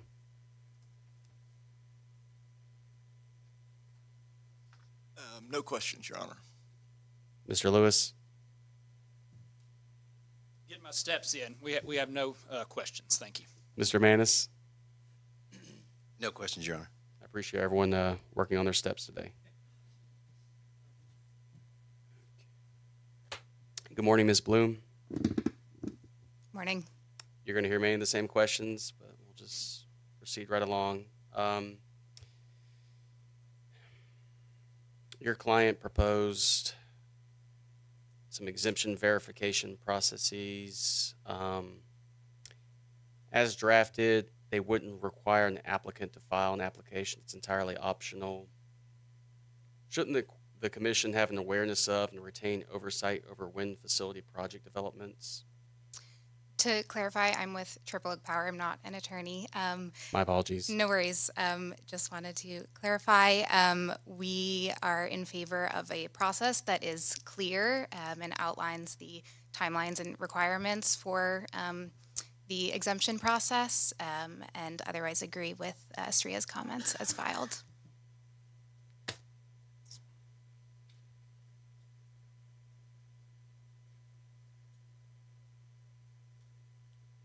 Probably can't answer this one, but I'm going to ask, does Triple Oak Power have projects that are under development for purposes of the exemption? To your earlier point, recognizing that definition is in flux, I would say yes, we do have 2 projects under development in the eastern part of the state. You said 2? Yes.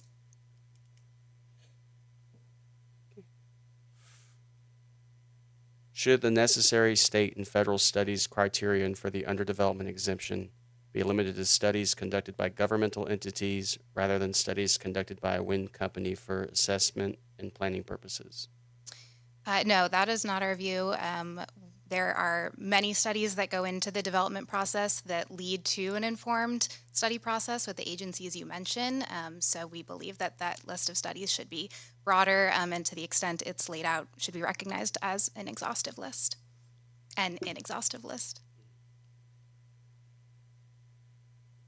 It does say state and federal studies, though, so you don't think it should be constrained within studies that a governmental agency conducted? You're arguing for a more liberal view of that criterion? More I would inclusive? sorry, go ahead. Go ahead. I'd reiterate the studies that we include in our comments, which include critical issues analyses, environmental studies, generator interconnection studies, all of which connect to state and federal studies. Connect to, but are not necessarily required by state or federal entities? They are the diligence required for a company to submit educated inputs into those federal and state studies. I have some questions about proposed Rule 301A1. We'll call it the additional tower distance requirements. Can you explain why there's no commercial intent to site turbines too close together? Yes. So a wind turbine takes energy that is existing in the atmosphere in the form of wind and takes it from existing wind and turns it into electricity. Behind each wind turbine, that the wind is slightly misformed and needs some time moving through the atmosphere to reform to create enough energy, again in the form of wind, to be sufficient for the turbine to create electricity out of that wind. So that would be the commercial incentive for spacing turbines significantly far apart from one another. We call that the waking effect. And so your client would view this rule as unnecessary in light of the industry practices, industry norms? Yes, that's right. Do you know of any specific examples where significant damage resulted from Triple Oak Power turbines being sited near another company's turbines? No. Okay. We'll move on to proposed Rule 301A2, prohibition against communications interference. Can you explain why this is unnecessary? We would agree with the earlier comment that interference does not have a clear scope or measurement. And I would also say that in the development process, we perform studies on that type of interference. They're called microwave beam path studies, which understand the communication signals in the area of a project and how a hypothetical wind turbine layout would interfere with any communication path, and then we alter the layout of the wind turbines in order to not interfere with communication paths.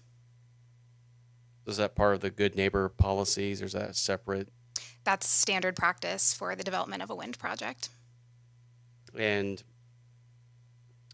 I would just say within Act 945, there's legislative findings, it's 1402A5, that it says it's essential to public interest to minimize any adverse effect upon the quality of life of the people of Arkansas that wind energy facilities might cause. Wouldn't this proposed rule promote that statutory purpose? We feel that any further rule such as this one is not already laid out in the statute that sets those rules for protecting the citizens of Arkansas, and it is already standard business practice. So our position is that that rule is not necessary. In your experience, have adjoining landowners complained about communication interference resulting from a Triple Oak Power wind project? No. Ms. Bloom, I believe that's all the questions I have for you. Thank you. Thank you.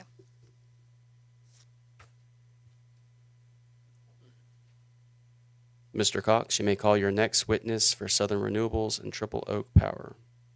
Thank you, Your Honor. The next witness we call Simon Mahan, the Executive Director of the Southern Renewable Energy Association.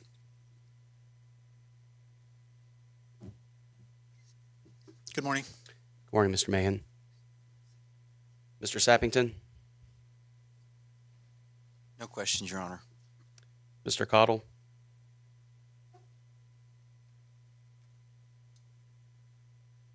No questions, Your Honor.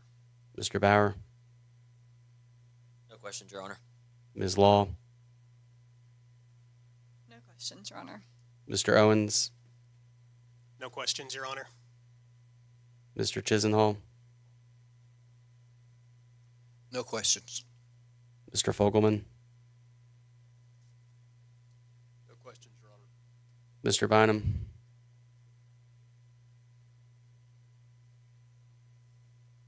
No questions, Your Honor. Mr. Lewis, No questions, Your Honor. Mr. Manis, Your Honor, staff waives cross of all remaining witnesses. thank you. I'll probably still ask. Good morning, Mr. Mahan. Good morning. You're going to hear very, very, very similar questions, but I appreciate that. we'll Thank just you. proceed along. It's good for the record. In the joint reply brief, the parties proposed an exemption verification process that would not require an applicant to file an application for an exemption. It's totally voluntary.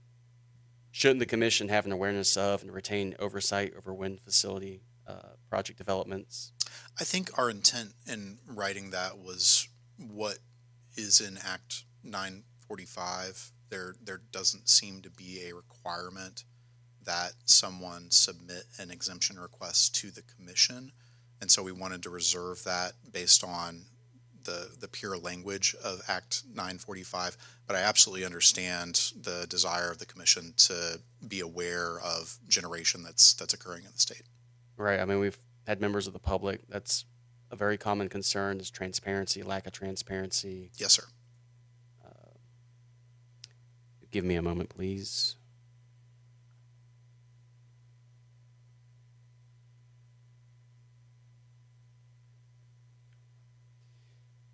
Don't know if you can answer this, but I'll ask. Do the members of Southern Renewable have any projects that are under development for purposes of the exemption? They do.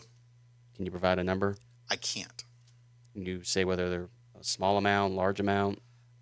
Yeah, I figured this question might come up, and so I've kind of struggled with how to exactly answer it because some of the projects are working through FAA work or generator interconnection. I would have to peg the number somewhere dozen to a couple dozen maybe, but subject to exact application for exemption.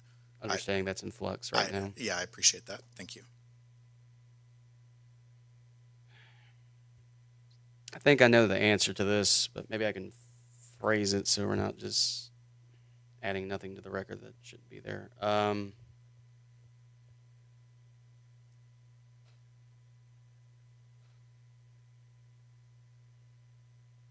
Why should necessary state and federal studies include studies conducted by a wind company for assessment and planning purposes? Yeah, it's a good question. So, contrary to popular belief, there are a number of regulations at the federal level and then certainly here at the state level that any sort of large-scale development has to go through in order to get constructed. However, that being said, one of the major differences with wind energy compared to, say, a thermal power plant generation is there's no air pollution. And so there's not an air pollution permit study to be completed on a wind turbine because there are no air emissions associated with it. So the Department of Environmental Quality, for instance, is not going to conduct a study on a wind farm to determine whether or not it emits air pollutants. Similar, there's no water pollutants, there's no land pollutants associated with generation of electricity from a wind farm. And so oftentimes what will happen is the wind farm development company will ahead of time determine through an environmental assessment, a critical impact assessment, what sort of triggers may there be at either the state or the federal level and work through project development in that fashion. And so again, if there, for instance, are not anticipated to be endangered species in a nearby area, Fish and Wildlife Service is not going to come in and conduct a study based on their own volition. If you're not in a wetlands area, Army Corps is not going to get involved. Of course, all the turbines over 500 feet in height do have to go through FAA with regards to lighting.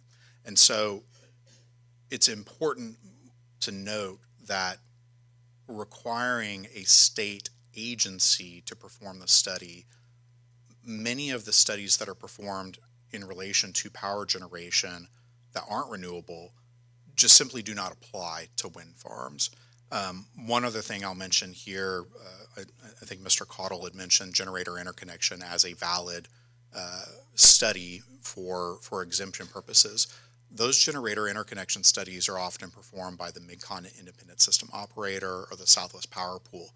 Both of those organizations are explicitly non-governmental organizations. They are 501c4 nonprofit organizations. So functionally, they are not governmental agencies. They are performing a function on behalf of government regulations and rules by FERC, but as they are performing those studies, they are not governmental agencies in and of themselves. So it sounds like there's a lot of ambiguity as to what might be considered a necessary state and federal study. You would agree with that? I think this is why we suggested the list that we did in our subpart 7 of the critical issues analysis, the site characterization study, the environmental site assessment, local zoning, local land use. These are common things that the developers do while under development in order to determine whether or not they need to go through state permitting agencies or federal permitting agencies for some of these unique permits. And so,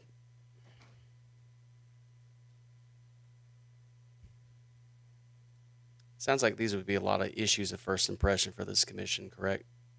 Considering, yes, seems like it would be hard to draft a rule that could encompass all that.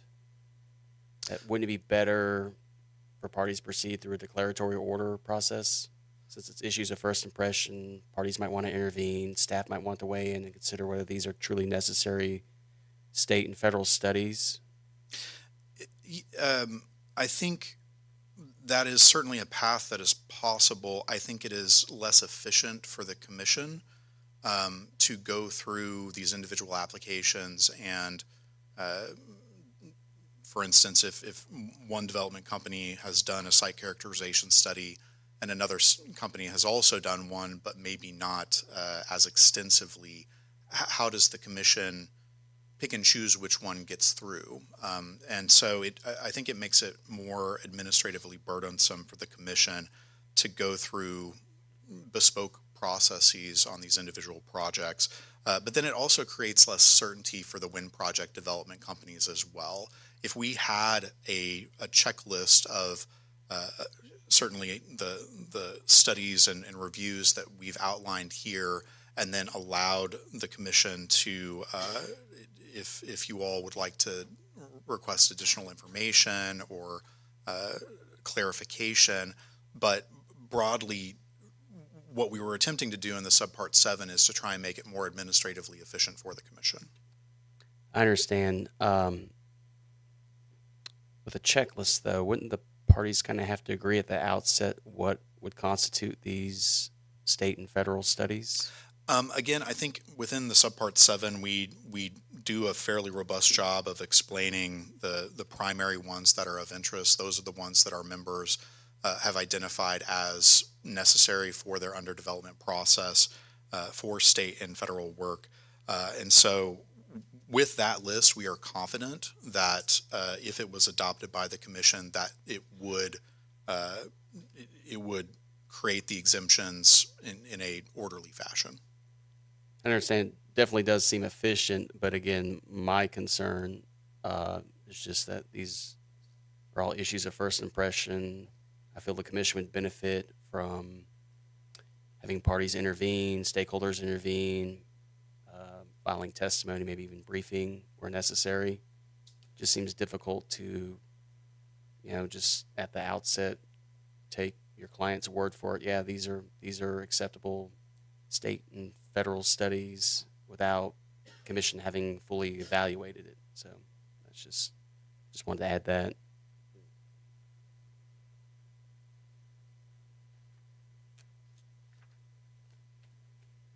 So I have some questions, similar questions. Proposed Rule 301A, installation, A1, the additional tower distance requirements.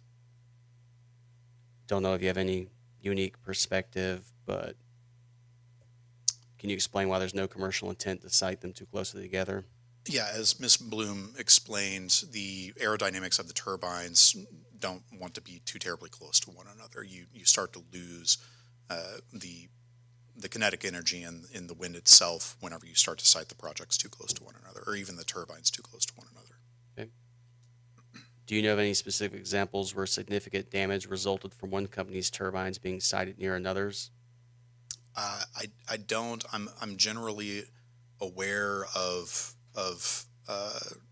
airflow studies that show that there's a wake effect for turbines depending on where they're located and installed.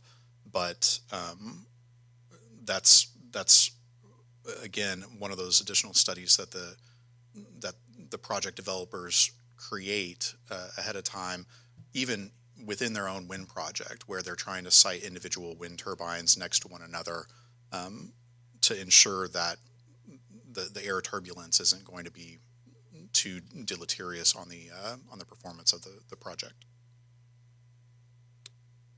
Some questions about 301A2, prohibition against communications interference. You regard this as unnecessary? I do, and not only unnecessary, as Mr. Castleberry noted, I think it's extremely difficult to establish a baseline. I grew up in a rural part of the country where we would get different TV channels based on the weather. And I mean, even living here in Little Rock, even within my own home, my cell phone service drops on occasion. And so I think it's very difficult to determine a baseline of the status quo, what is acceptable levels of service right now versus what's going to change in the near future. So do you feel Act 945 has safeguards in there to protect against communication interference? Partially. So from what I understand, communication interference, if it does occur or could occur, could be mitigated by the setback components for the turbines themselves. But just to be straightforward on this, my understanding with Act 945, the way it's written, the multiple layers of restrictions placed upon the wind turbines, it's very unlikely that you will see wind development that is designed to work under 945. 945 is almost effectively a ban on wind turbines, and that's why the exemption component that we're discussing here is so important. So, say an adjoining landowner started experiencing communications interference following installation of a wind turbine near them, what would their recourse be?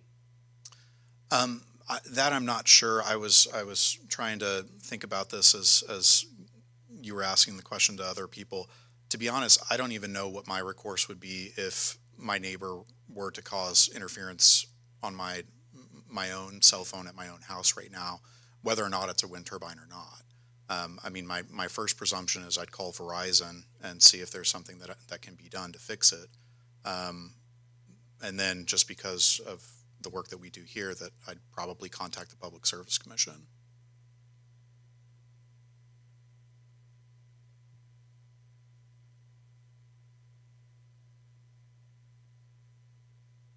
You don't see this rule as, incorporating Act 945's finding that it's in the public interest to minimize adverse effect on the quality of life? That is within the Act. The Act is also states that it's important to support the development of wind energy in Arkansas. As I think most folks in this room recognize, Arkansas is facing a power crunch. We're needing more energy very soon. And so our intent here is to ensure that we're not creating additional regulation that would take a technology off of the table to help provide power for Arkansas. What is the appropriate balance with Act 945? Sure, it wants to promote wind energy, but it also really seeks to protect consumers. What's the appropriate balance to strike? I think that's a legislative question that unfortunately was not properly resolved. Wind farm development across the country is predominantly done on private lands, and so the local landowners that sign these lease agreements with the wind farm developments, that is a voluntary agreement. They have the right to use their land in a particular fashion. The limitations created by Act 945 really restrict and in many cases take away those private property rights that really inhibit the ability for people to lease their land in a fashion that they would like to see fit.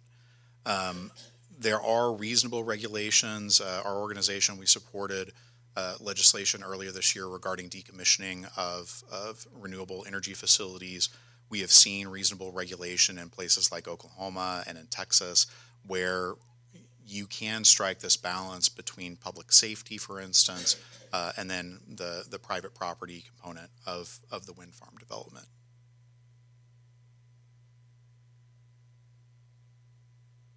I don't have any further questions for you, Mr. Mahan. Thank you.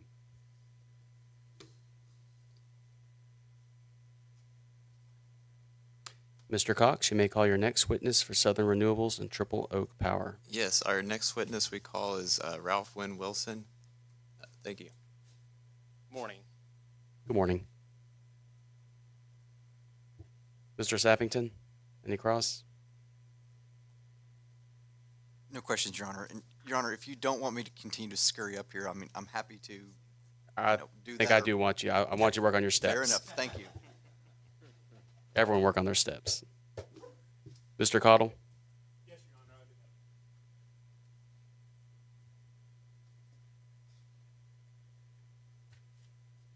Mr. Wilson, Mr. Mahan testified that as many as 12 to 24 different projects may be what he considers to be under development in the state of Arkansas. Do you know in which counties those projects might be located?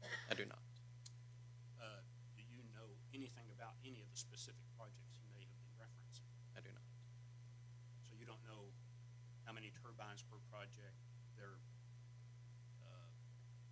height of the turbine, or anything of that? I do not. Have members of SREA continued to acquire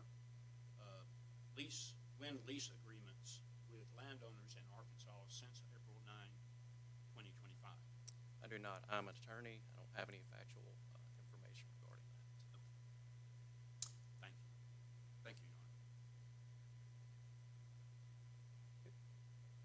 Mr. Bauer? No questions, Your Honor. Ms. Law? No questions, thank you. Mr. Owens? No questions, Your Honor. Mr. Chisenhall? No questions, Your Honor. Mr. Fogelman? No questions, Your Honor. Mr. Bynum?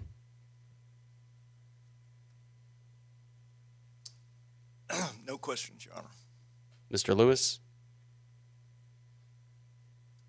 No questions, Your Honor. Mr. Manis?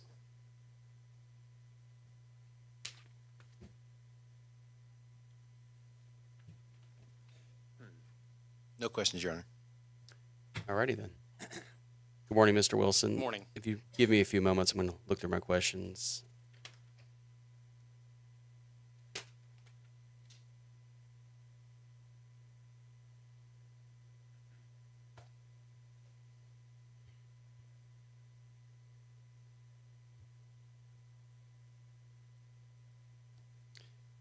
So we've heard testimony today about the proposed exemption verification process that Southern Renewable and the other parties have recommended. Shouldn't the commission have an awareness of and retain oversight over wind facility project developments? Your Honor, I'm not necessarily at liberty to testify as to any of the other information that Saria and Triple Oak has already testified to, but I can address the last question that you've been asking the other parties. Please. In connection to the constitutionality, I do agree there is case law that backs your presumption, and essentially that was made to raise and develop that at this administrative level. raise and development, but does the commission obligated to decide upon it? There's case law that says you don't have that authority. Don't have authority to make a constitutionality determination. Okay. Can you, don't know if you can answer this question, but do you have any thoughts about the commission's declaratory order process? Would that be a good procedure for determining exemption from Act 945? I would defer to what Mr. Mahan stated earlier. Excuse me.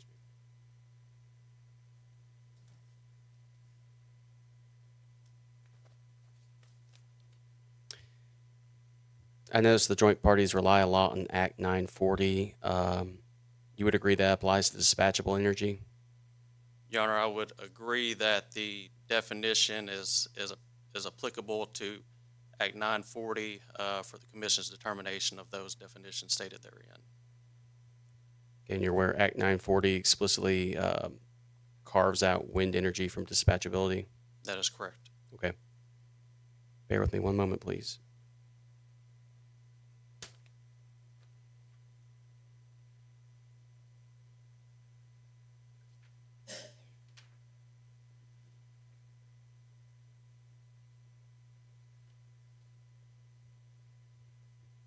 I'm not sure if you're the right witness for this question, but I'll ask. And staff proposed some edits to proposed Rule 202E. If you recall, that's the one that says after an applicant's received a permit, but before they commence construction, they have to file the acoustics report, the financial security, and the insurance policies.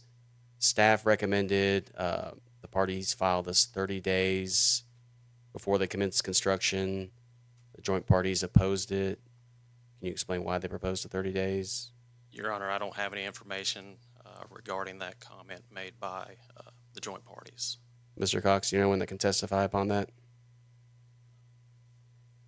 Yes, Your Honor. And with your permission, I would request the opportunity to potentially address some of your other questions, given that the counsel for all other parties have been permitted to answer these questions. Okay. But I can go in the order you had requested first.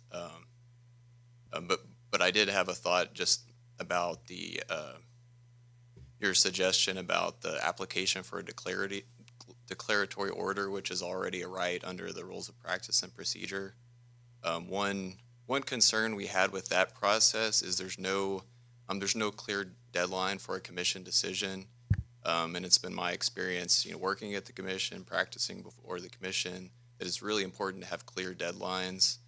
In the past, for example, with the prior net metering rules, there was an application process, but there was no deadline for a commission decision, and sometimes applications would get approved, in 9 months. It could be 12, 14 months. I was often asked, when is this going to get approved? And I didn't have a clear response because there's no deadline. And so it's just important, I think, to help. It's always important for attorneys to have deadlines. And so I think staff's deadline of 45 days was reasonable, and that's why we support a streamlined process. And so we do understand that. And then also, it was mentioned that, there should be an opportunity for parties to file comments on our requested list of studies, but I want to emphasize that the list of studies was provided in Sria's initial comments as well as Cordelio's initial comments, and so parties did have the opportunity to address these and reply comments. I know some parties did, and as noted, staff didn't have an objection to any specific studies, and so just wanted to clarify on that. And sorry, what was your other question? Well, it was with respect to proposed Rule 202E. Those are requirements. So after an applicant's been awarded a permit, but before they commence construction, they have to file acoustics expert report, financial security, insurance policies. Staff recommended that they file those 30 days before they commence construction. You all opposed it, so that was, a regulatory roadblock, so to speak. Okay. Yes. So that was in our reply comments. I believe for us, it just seemed like an unnecessary addition because my understanding, this was after these projects were already approved. But yeah, I would have to look back at our comments on that. Well, it seems, and this is where I'd like some clarity, it seems you all just had an issue with the 30 days requirement, but you don't have an issue with the parties having to file this information before the commission, given that Right. they're required by statute. Not- Right. Statute requires they obtain these things, but doesn't speak to where they should be filed. You know, the rules say that they should get filed before the commission, before Right. construction starts. You don't have an issue with that? Just an arbitrary timeline in your view? Yeah, I believe our main concern was staff was proposing an additional, what we viewed as a 30-day delay beyond what was required in the statute. And the statute had directed the commission to adopt necessary rules. And so we believe this was an unnecessary, could cause an unnecessary delay. So again, to clarify, you're okay with the proposed rule, you just don't like a timeline being added to it. I was subject to check. I would have to check our comments, and we would rest on our comments. But I believe the main concern was just the additional, what appeared to be an additional delay. Okay. Since you're up here, you know, give me 1 second. We can go ahead and excuse Mr. Wilson. I don't have any more questions for you. I'll just proceed with asking you questions, Mr. Cox. So the joint parties proposed this exemption verification process. You've created an entire new subpart for that. I understand that's probably your all's preference, but you also say you're okay with staff's streamlined approach, check the box or whatever, like it's the power through generation. You're okay with that as well?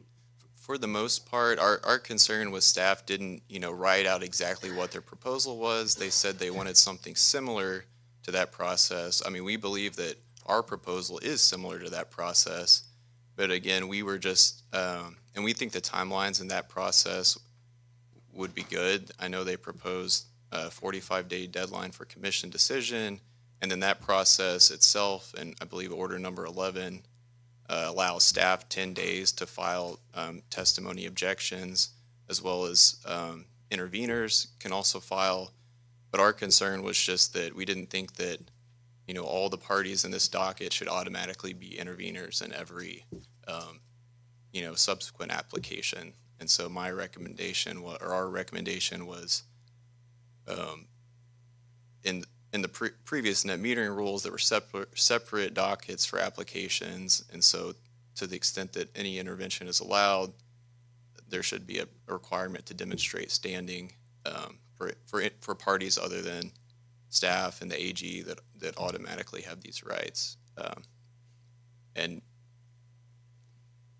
that answer your question? Sure, and just I've said this earlier, but I've expressed concern about this proposed exemption verification process, being baked into the rules. It seems there's a lot of disagreements between the parties. What constitutes necessary state and federal studies? It seems like commission's going to have to get involved to figure out what these constitute, and it just seems kind of problematic to have them already in the rules versus opening up a separate docket to determine what should the proper procedures be for determining exemption. Do you have any opinions on that? Any insight? I mean, of course, our primary recommendation would be to adopt our studies as an inexhaustive list, because we would be, even though there are issues of first impression. And yes, and that's why there was a rulemaking proceeding here with all parties having multiple rounds of testimony. But I would say that I think if it was a separate expedited docket, that would probably be, that might be preferable to having just, everyone filing applications for declaratory order with no deadlines established. But at the same time, I think we have concerns that it would just kind of delay projects and, kick the can down the road, because this legislation was passed in April, and our members were hoping for some clarity in this proceeding to move forward with those. And so if there's another proceeding, I think we would be concerned that it would just kind of delay projects from being further developed. And, once these projects are complete, they can provide low-cost, fuel-free energy to Arkansas and Arkansas's public utilities and potentially reduce rates. And the commission has a duty to ensure that rates are just and reasonable. So to the extent that low-cost energy can be, on the system, that would benefit ratepayers. It just seems I've heard from the parties a lot of support for staff's proposal, but not so much for yours, or just I don't know. I haven't reviewed it, so Right. Well, and we feel like staff's proposal is, in a high level, in theory, is the same as ours. It's just not written out. So they say they want a streamlined process. not a rulemaking per se, Oh, sorry. not a formal rulemaking. Staff's proposal, it's not baked into these proposed rules. They're proposing something that would conceivably be done in a separate docket. It would seem. I'll ask staff questions about that as well, but I know Yes, you can't speak. But Right. That's my understanding was they're just asking for these applications to be filed, and then staff, under the process in 20049U, staff has 10 days to respond and file any objections, and the commission has 40. Well, they're proposing that the commission would have 45 days to rule on the application. And so we support that process because it provides a clear, streamlined application process with some clear deadlines. I guess the area that hasn't been as resolved yet is just what facility or what studies should be on the checklist.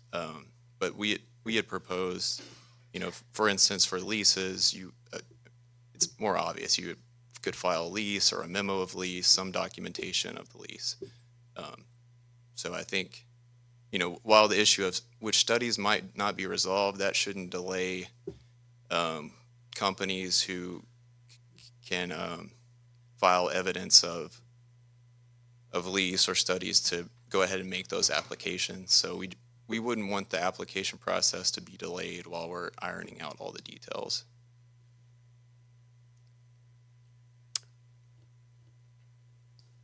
So I've heard timing being a concern. You want these things expedited. What are the consequences of a delayed proceeding to figure out whether or not a party is exempt? What are the consequences?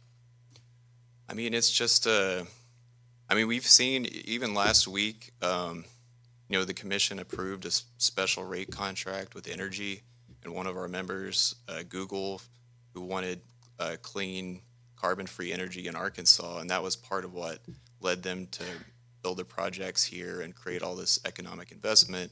And similar things could be done with wind. If wind energy is permitted to be developed in Arkansas and isn't subject to burdensome regulations that will increase the cost of the projects, because either way, if the projects are wholesale generators that bid into MISO or sell their power in MISO or SPP, the costs are going up there. Ultimately, this energy is being purchased by either public utilities via PPA, or it could be purchased by different off-takers, which attracts industry to the natural state. So there's just several concerns, just the ability for Arkansas to compete with other states, such as, for example, I know in Louisiana, Energy has a data center with Meta, and they've talked about in their public documents about Meta having a commitment to pursue wind energy. And so to the extent that the rules here, are burdensome, and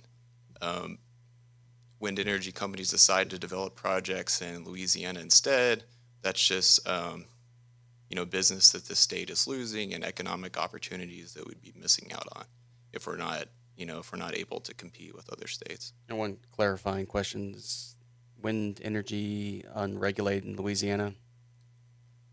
They do not have a statute like this or rules like this that are regulate the sound requirements and all these requirements here.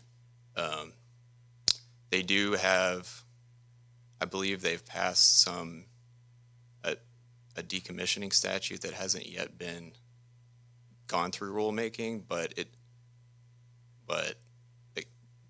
the rules are not, or that statute does not erect as many barriers or cost-causing compliance issues that this Act 945 creates here. Thank you, Mr. Cox. It's getting near lunchtime. I think we should break for lunch and be back here at 1 p.m.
Back on the record, we are ready for Steelhead to present their witnesses. Mr. Bynum, you may call your first witness for Steelhead.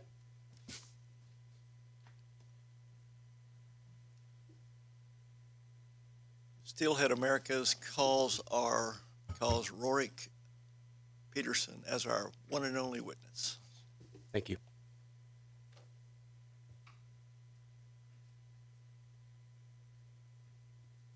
Good afternoon. Good afternoon. Mr. Sabaton, any cross? No questions, Your Honor. All right, little after lunchtime cardio for everyone. Mr. Cottle? I had lasagna just in case so I could burn it off. You live dangerously. No questions, Your Honor. Mr. Bauer? No questions, Your Honor. Ms. Law? No questions, Your Honor. Mr. Owens? No questions, Your Honor. Thank you. Mr. Chisenhall? No questions, Your Honor. Mr. Fogelman? No questions, Your Honor. Mr. Cox? No questions, Your Honor. Mr. Lewis? No questions, Your Honor. Mr. Manis? No questions, Your Honor. Alrighty then.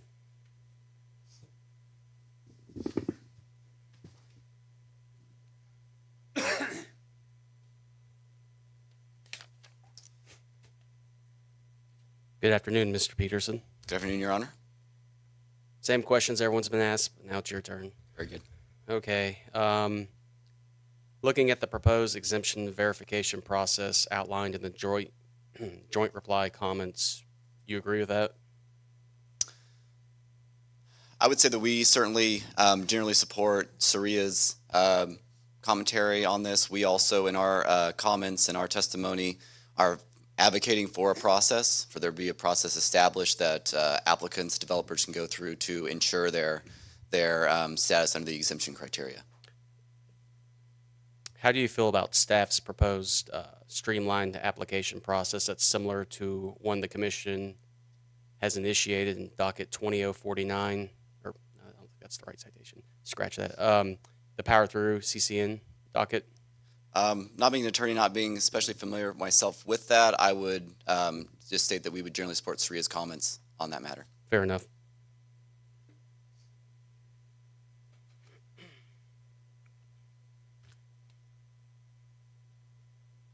You may or may not be able to answer this question. I want to ask anyway. Does Steelhead have any projects that are under development for purposes of the exemption? Yes, we do. Can you give a number? I would say it's less than 5. Thank you.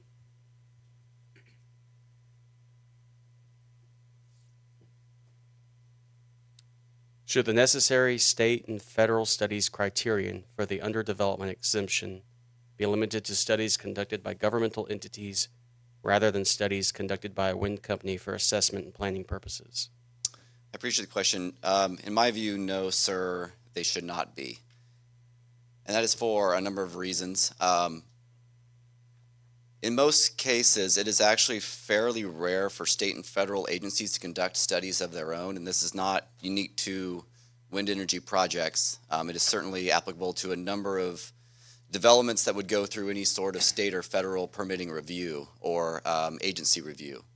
And it is quite common, both in this industry and others, for developers to utilize reputable consultants to perform studies that are then relied upon by subject matter experts within those state and federal agencies, whether it be the U.S. Fish and Wildlife Service, the U.S. Army Corps of Engineers, state-level agencies as well. And those agencies have quite a degree of familiarity with those third-party consultants as well. So would you say there's almost like a best practices approach? I would say that's true. Best practices approach kind of developed through decades of processes across numerous industries. Are you familiar with how other jurisdictions approach this sort of criterion, assuming they have a similar statute? What are acceptable state and federal studies? How that's been approached in other jurisdictions? Yes, there are other states that have, for example, state-level environmental and wildlife agencies that have seen significant amount of wind energy development within their purview that have utilize those types of developer-provided, third-party, consultant-performed evaluations and studies to inform their subject matter expertise in their understanding of risks, considerations, et cetera, associated with any project. Would you say many of the studies that a wind company conducts for assessment planning purposes, would you say many of these studies are in furtherance of future state and federal studies? Certainly, yes. In many cases, they are. There are, I would say, a graduated degree of studies that tend to be performed during the development process, some that are initially high level, and then once key issues are better understood, additional studies may follow those initial studies to further inform any state or federal level evaluation process.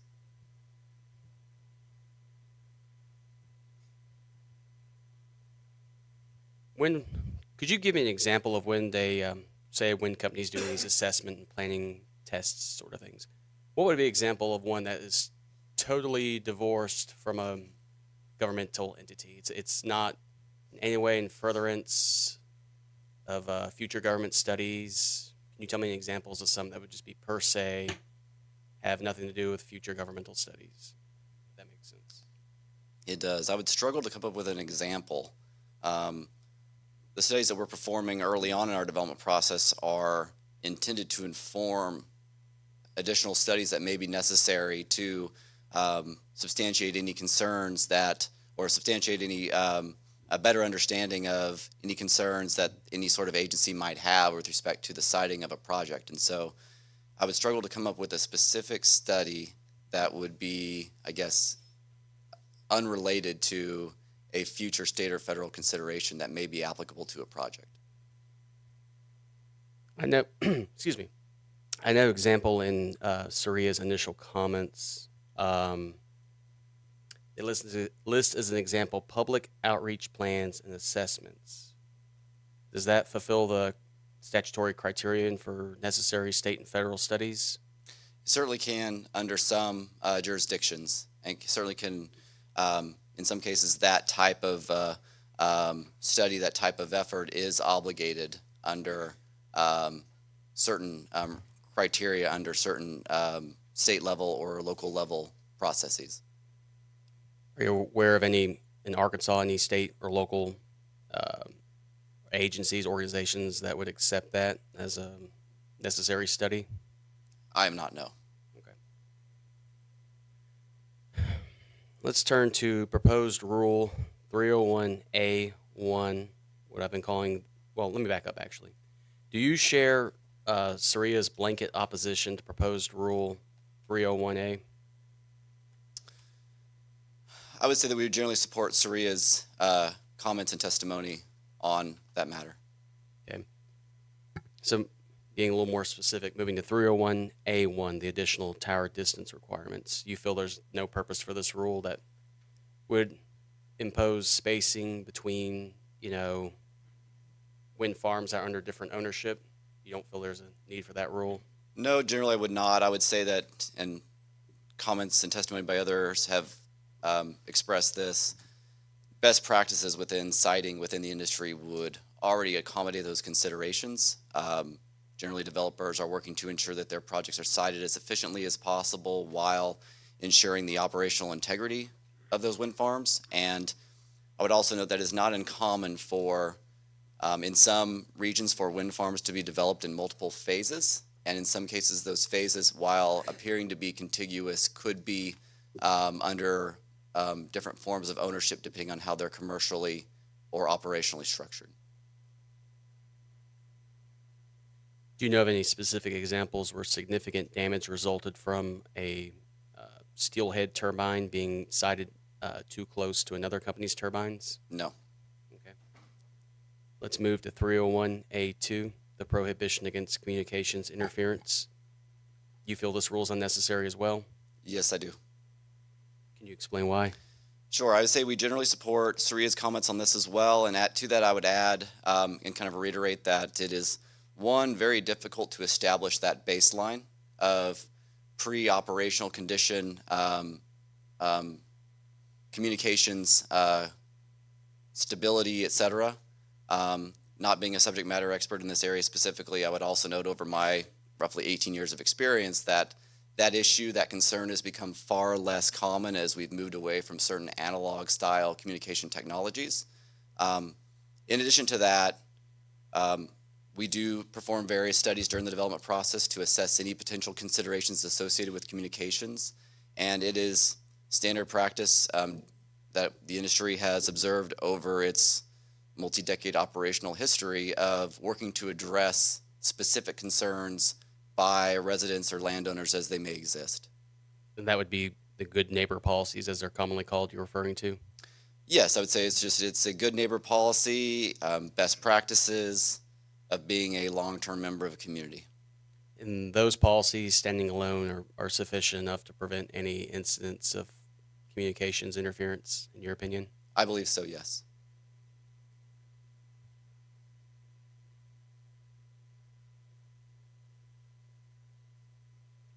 In your experience, have adjoining landowners complained about communication interference resulting from a Steelhead wind project? No, I'm not aware of any complaint.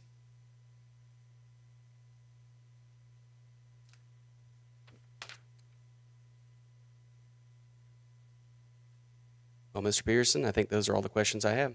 Thank you so much. Appreciate it.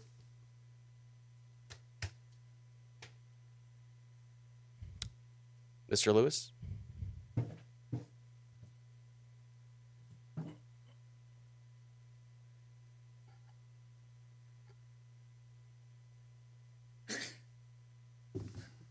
Good afternoon. Good afternoon. You have no witnesses, correct? That is correct. I'm going to ask you some similar questions and a few specific to the AG. Does the AG support the proposed rules as attached to order number 1? We have no position. So you don't have any position about any proposed amendments or recommendations? No, sir, we don't. Is the commission the proper forum for challenging the constitutionality of a statutory provision? I would say pursuant to the case law interpreting the Administrative Procedures Act, a commission would not be the appropriate entity to decide that. Would a party still have the obligation to raise it at the administrative level? Under the case law interpreting the Administrative Procedures Act, yes. Has the Attorney General's office received any complaints regarding communications interference resulting from the crossover and Nimbus wind projects? I do not know. I can't say yes or no. Understood. Piggybacking off that, what about any complaints regarding safety issues? Again, I cannot say yes or no to that either. Okay. Thank you, Mr. Lewis. That's all I have. Thank you. Mr. Manis?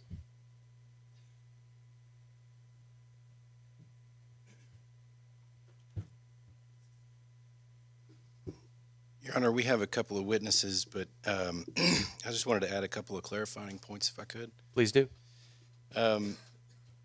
Just generally with the exemption process, it's staff's position that we would recommend to focus on a thorough consideration in the public interest and not any sort of administrative efficiency or relieving a burden in that regard.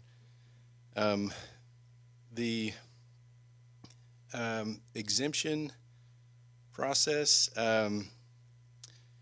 staff offered a streamlined suggestion as a comparison to an existing process. However, staff is not married to that suggestion and submits that a well-established application process exists in the RPPs at Rule 309. If I may interject, that's the the declaratory order process? Yes, sir. Okay. Can you elaborate a little bit about that, unless you were going to, and I rudely cut you off, but...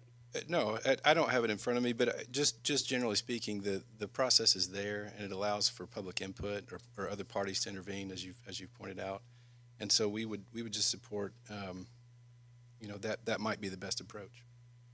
What would you say to the concerns expressed by Mr. Cox that this is a lengthy process, there's no set deadlines, that it just would be endless, there's a lack of regulatory certainty if the commission decides that the declaratory order process is the proper way to go for exemptions?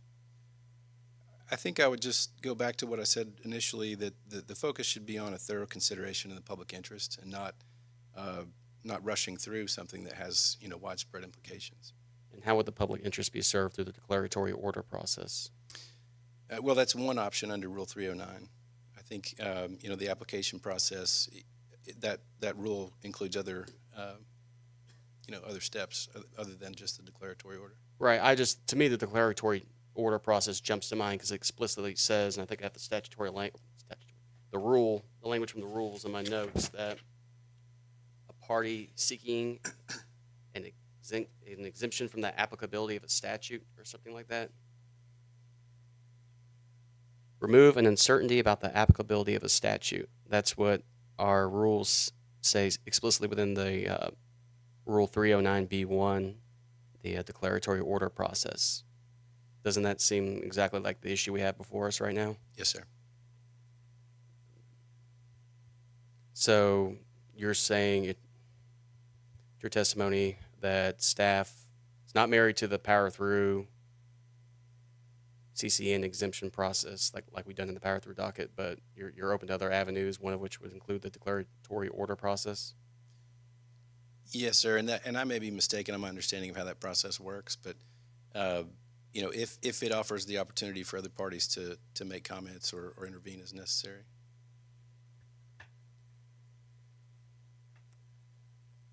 Assuming the commission went this route, would it make more sense to include all possible parties, seeking a declaratory order in one docket, or should it be a bunch of separate dockets? Maybe if I could just understand a little bit more clearly. Sure. Do you mean that a party applying for an exemption would apply through the declaratory order process? Correct. Should there be one docket per declaratory order, or should it be like a big omnibus docket that, I think that would. I'm not sure I have an opinion on that. Fair enough. Understood. Well, thank you, Mr. Manis. That clears up some things. You can go ahead and introduce your first witness. Okay. I had a couple other comments, if I may. Oh, please. I didn't mean to cut you off. That's okay. And then, still on the topic of exemptions, there was a public comment filed. There were many public comments filed in this docket, but one in particular was filed by two of the sponsors of what became Act 945, and in it talks through some of the exemption language that we've been discussing kind of at length here today, and so I would just kind of underscore those some of those paragraphs, the last three paragraphs of the first page.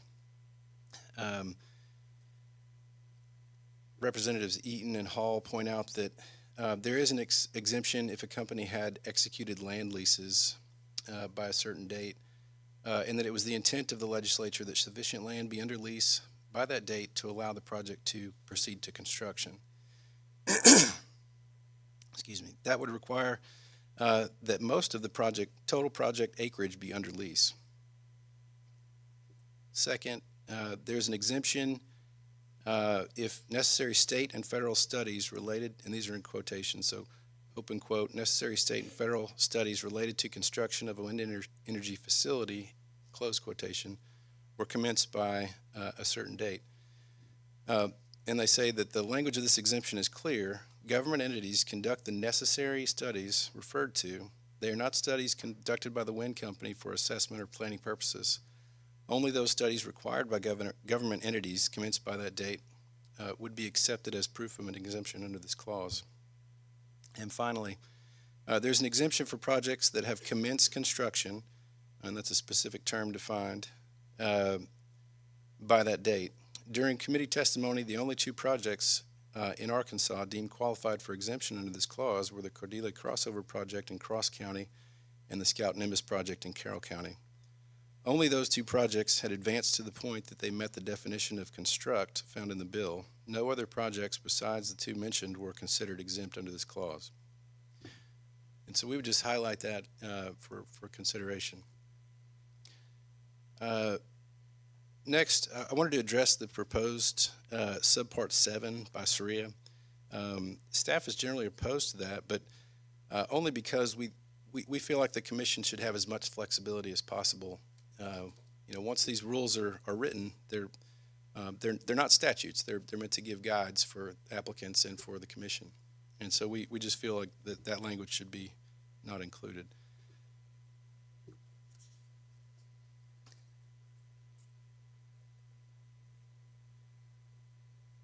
And one last comment on that point is that staff believes that the studies should be considered on the merits of their contents, and attempting to create a list would be incomplete. And so, while we did sort of hedge a little bit in our reply comments by saying that to the extent any list is provided, it should be clearly articulated as inexhaustive, I think we just want to lean kind of toward the first part of that. So with that, I'd like to introduce our first witness, Michael Marchand.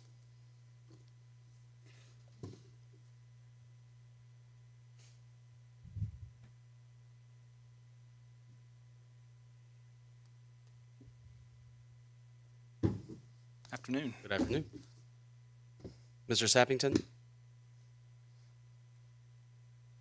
No questions at this time, Your Honor. Mr. Cottle?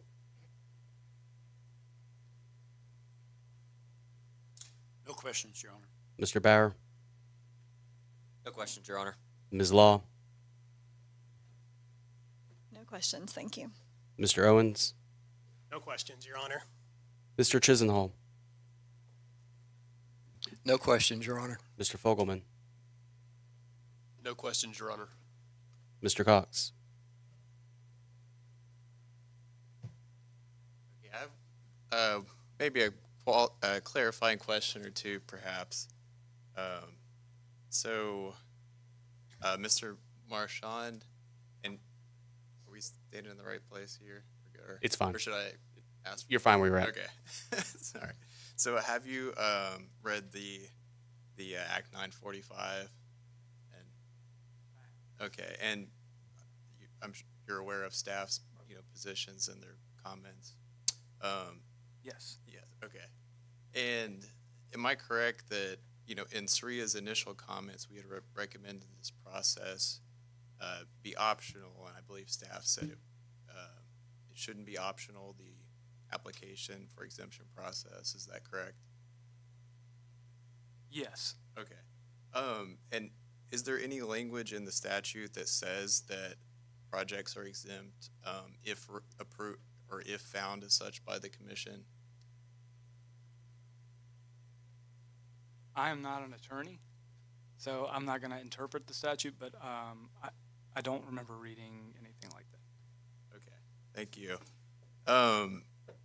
And are you aware that a previous statute, the Arkansas Renewable Energy Development Act, said commission shall allow grandfathering subject to approval by the commission, and then that was used as justification for requiring a separate approval of that? Whereas, are you aware of that distinction? I don't remember that specifically, but I'll take your word for it. And so I just wanted to clarify also, I know staff had recommended a similar process as a streamlined process as was used in Energy's Power Through 20049U. But just now your counsel was kind of saying that the declaratory order process might be better. I mean, staff's still in support of a streamlined process similar to 20049U. Staff would support any process that would give the commission the information it needed to make a determination.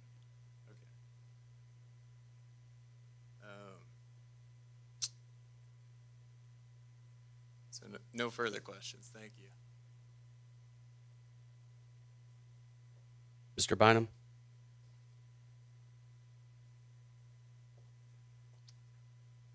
Your Honor, I've known Mr. Marchand for many, many years, and as much as I would love to cross him on a variety of topics, I have no questions today. So. Thank you. Dodged a bullet there. Mr. Lewis?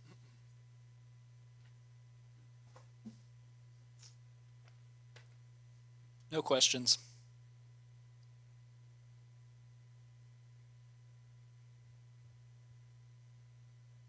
Please give me a moment.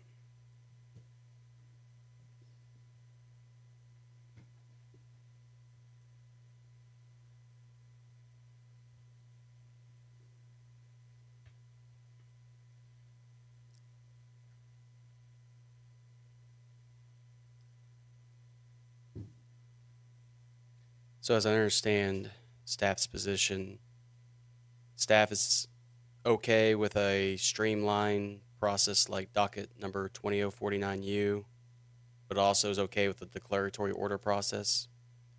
I don't know that when we talked about the 20049 process, we had contemplated the declaratory order, but as I said before, I mean, staff would support any process that would give you the information you need to make a determination. I've had trouble throughout this hearing just trying to wrap my head around this streamlined process. Would it be done in this docket? Would it be a separate docket? How would it look like? Or would it be incorporated into the rules, the proposed rules? I would think that administratively it would be easier if it was done in separate dockets, just for keeping things straight. So, would staff essentially open up a docket and say, we believe the parties should collaborate, come up with a streamlined process, commission approve it, and then from there, there'll be separate dockets where parties file under that? You're talking specifically for the exemption? Yes. It could be done that way. I mean, the party that was petitioning for the exemption could, open the docket or solicit to open the docket, and then there could be an intervention timeline. Staff's automatically made a party to all dockets, so. Almost like you could have a bellwether case, so to speak. First party Sure. that files is going to be the guinea pig to figure out all the processes. Yeah, and I would also, I guess, something to consider is, there won't be, this won't be a long-term thing, I wouldn't think, petitioning for exemptions. So. Right, seems to be sort of a temporary problem and sort of limited to just a few dozen at the most, perhaps. Yeah, and so if you had an idea of the number of possible exemptions, that might make it easier to determine whether or not it'd be better to do in one docket or separately. Okay. Well, Mr. Marchand, I think that's all I have for you. Okay, thank you. Thank you. Mr. Manis, you may call your next witness for staff.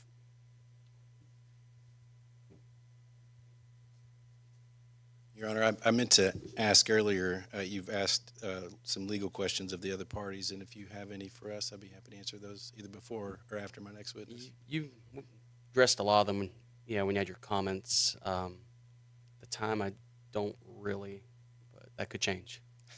Okay. Just stick around.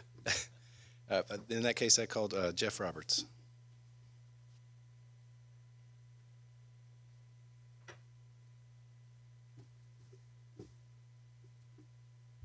Good morning, Good afternoon, Mr. Roberts. Excuse me. Good afternoon. All right, our last time going down the cross-examination path, Mr. Sappington, literally going down the path. No questions, Your Honor. Mr. Cottle, No questions, Your Honor. Mr. Bauer, No questions, Your Honor. Ms. Law, No questions. Mr. Owens, No questions, Your Honor. Mr. Chisenhall, No questions. Mr. Fogelman, Just when we're getting efficient. No questions, Your Honor. Mr. Cox, No questions, thank you. Mr. Bynum, No questions, Your Honor. Mr. Lewis. No questions, Your Honor. Thank you all for being a good sport about approaching the lectern. Very important for the record. All right, Mr. Roberts, I have a few questions for you, questions that have been asked of multiple parties.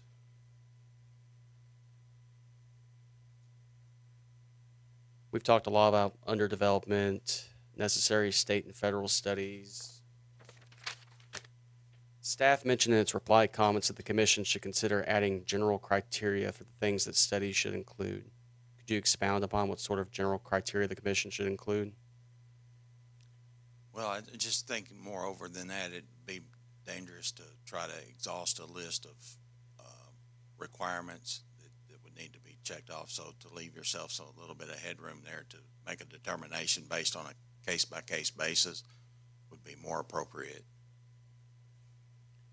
Should the necessary state and federal studies criterion be limited to studies conducted by governmental entities rather than studies conducted by a wind company for assessment and planning purposes? Well, I guess the self-assessment always enters a question in one's mind of whether the validity of that study, whereas with the state or federal government, you have the backing of someone else looking at it. Let's take a look at proposed Rule 301A1, the additional tower distance requirements. Do you feel this proposed rule is necessary, or are there sufficient safeguards in Act 945? Let me refer to my notes, please. Please do. Could you repeat the rule? The rule number is 301A1 regarding the spacing of turbines between wind farms under differing ownership. Oh, thank you.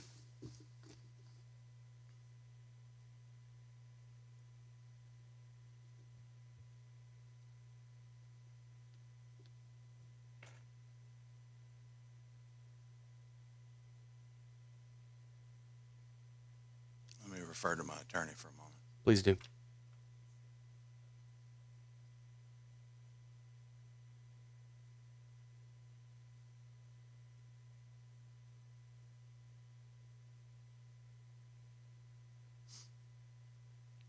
Yes, we feel like paragraph 1 doesn't need to be there. Does not need to be there? Right. I thought staff had said in its reply comments that it supported the proposed Rule 301A1. My attorney has handed me a document that's been crossed out.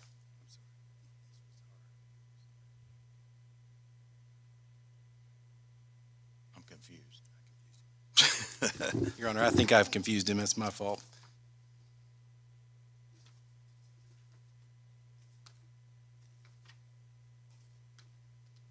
Yeah, this is what we filed. I'm sorry. Now that I'm on our correct sheet of music, we do believe that needs to be there. Okay. Sorry for the confusion. That's perfectly fine. Yeah. Can you explain why staff is supportive of it?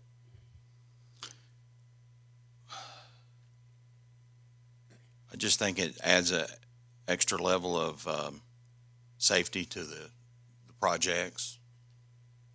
And you've heard parties representing wind developers here today say that it's not necessary, that they've got industry practices that would prevent, any of these issues from arising. Do you feel this rule is necessary on top of those industry practices? We support the 5-rotor dimension diameter. Has staff received any complaints regarding safety issues resulting from the crossover and Nimbus wind projects? I've got quite a bit of contact with a person in the area, not necessarily discussing any safety concerns directly related to the wind farm itself, but there was a public comment made about the karst and so forth, and she had a concern about that. Do you know, do you know of any other reasons for this rule aside from safety issues, energy production issues, ensuring consistent airflow? Might be other reasons for the proposed rule, maybe? I'm not aware of any. Okay. If we jump down to 301A2, this is the prohibition against communications interference. It's staff's position that this rule is necessary? Yes. We've heard testimony from parties today that this rule is unenforceable, that it's just vague. How would staff propose the commission enforce this proposed rule?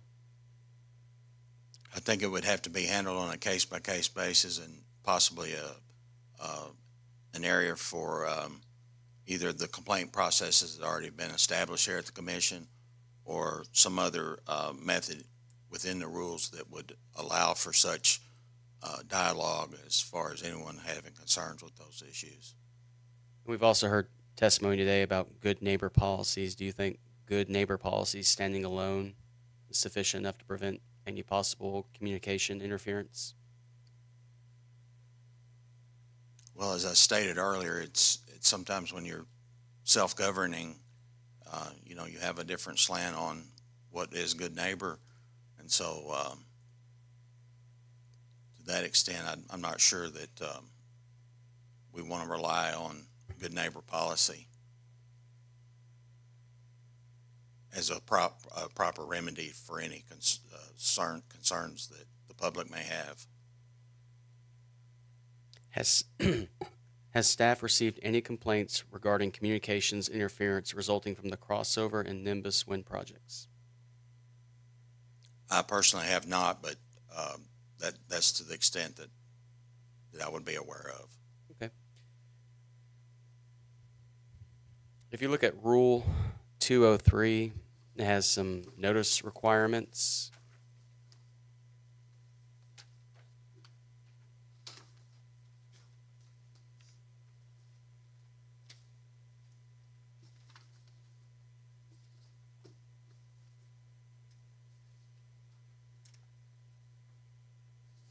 Okay. The joint utilities had proposed striking out the 30-day requirement and just allowing for publication on 2 occasions.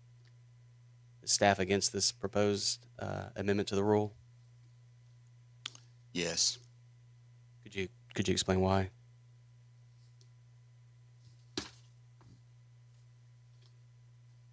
The filing that we made didn't strike that, sir.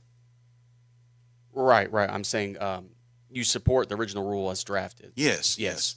You oppose the joint utilities proposal to basically reduce it to the point where they just have to publish in the newspaper on 2 occasions rather than once per week.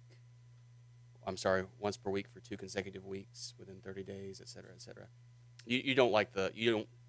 Staff does not support the joint utilities edits the notice requirement, correct? Staff supports what it filed yesterday. Okay. I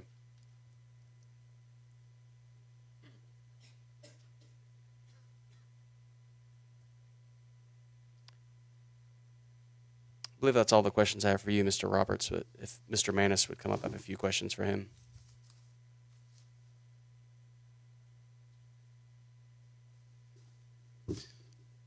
Same question I asked everyone else. Is the commission the proper forum for challenging the constitutionality of a statutory provision? Staff doesn't take a position on that, but, to the extent that there are any Attorney General opinions on the topic, we would maybe refer to those. Okay. I'll ask you the question about notice. The proposed rule has a notice requirement. The joint utilities have proposed streamlining a bit so it's less onerous. Do you have any input on that? Why staff would prefer a more possibly burdensome notice requirement? Well, we didn't feel that it was particularly onerous. We felt that it was consistent with what's required under, I believe it's Rule 4, I want to say G, of the Civil Procedure Rules. I know it's not the same thing, but we felt like being consistent with that was important. Okay.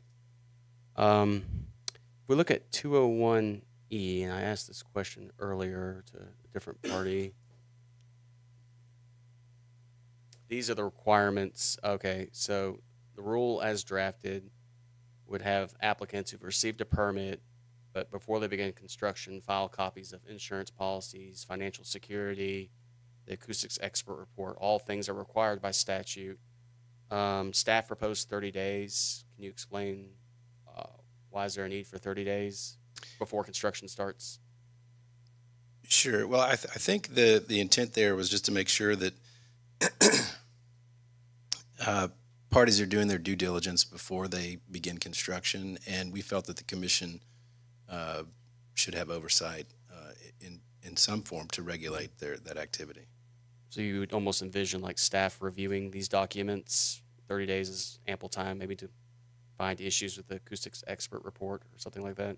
Yes, sir. I don't think we're married to any particular timeline there, and I would say the same thing about the 45-day on the other side. But yeah, just some period of time to allow Staff review. basically doesn't want the day before construction, they dump a bunch of filings in the docket. We would prefer not. Okay, Mr. Mass, that's all the questions I have for you. If I could offer one more note, it was Sure. brought up earlier, the decommissioning requirements and Yes. some thoughts that we had on that. I know Mr. Marchand was prepared to speak to that.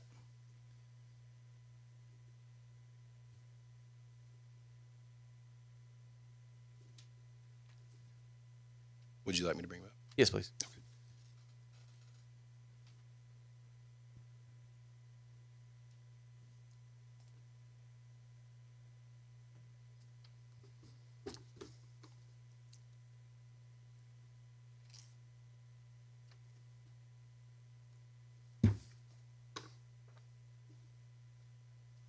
Want me to talk? Yeah, I'm just a little confused. Well, yeah, I'm sorry. Let me, so just a little bit of background. Staff was reviewing this before we filed yesterday. Can you clarify what this means? I'm sorry, the rules and comparing the rules to the proposed rules and comparing those to the statute. And a red flag came up when it came to the decommissioning portion of the statute. I'm trying to find that portion. I apologize.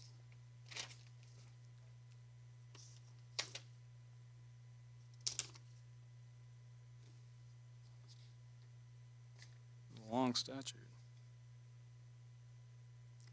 Under 2318-1308. 1408. 1408. Am I looking at the right thing here then? It got changed when it got codified. It's now 1408. Okay. Decommissioning requirements. Specifically, 1308A, B1, and 2. And to summarize, it basically says that it seems to say that the Arkansas Public Service Commission needs to be prepared to take in or accept funds that will be used to decommission these projects. And so,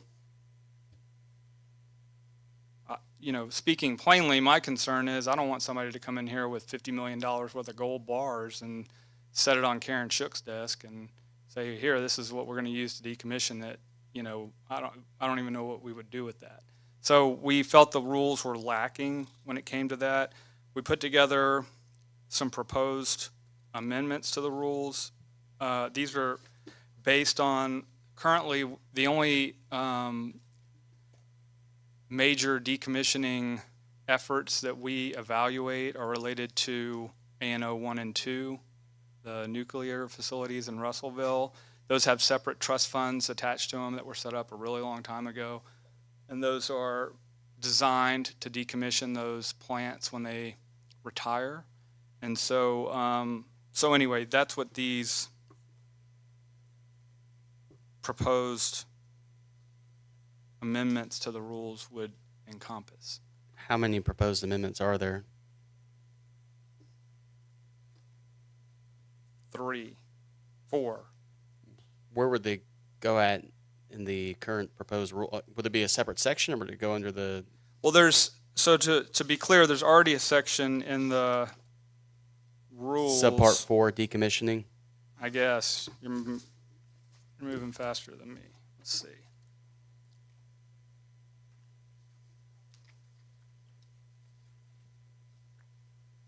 I believe it was 401. Yeah. It's under decommissioning cost update, 23 CAR section 469, 401. And the proposal would be to add in some specific language from the statute and then also some language to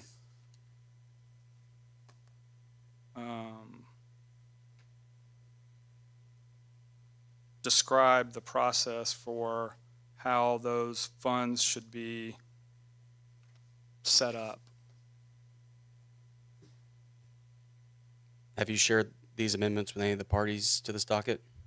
I shared these with my attorneys yesterday, and I think they shared them with everybody this morning. Does any party care to opine on this?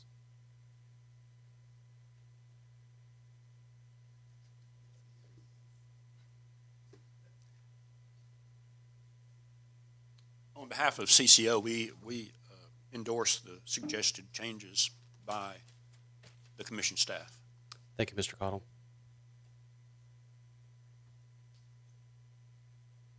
Just actually a clarifying question. I guess you talked about, Michael, the fact that what as it's presently written, it could possibly, you feel like it could be read to that somebody could bring in gold bars and say, here it is to the commission. And I guess I'm trying to figure out from the existing language where that is coming from. I just don't quite understand. So. Yeah, that's a great question, Randy.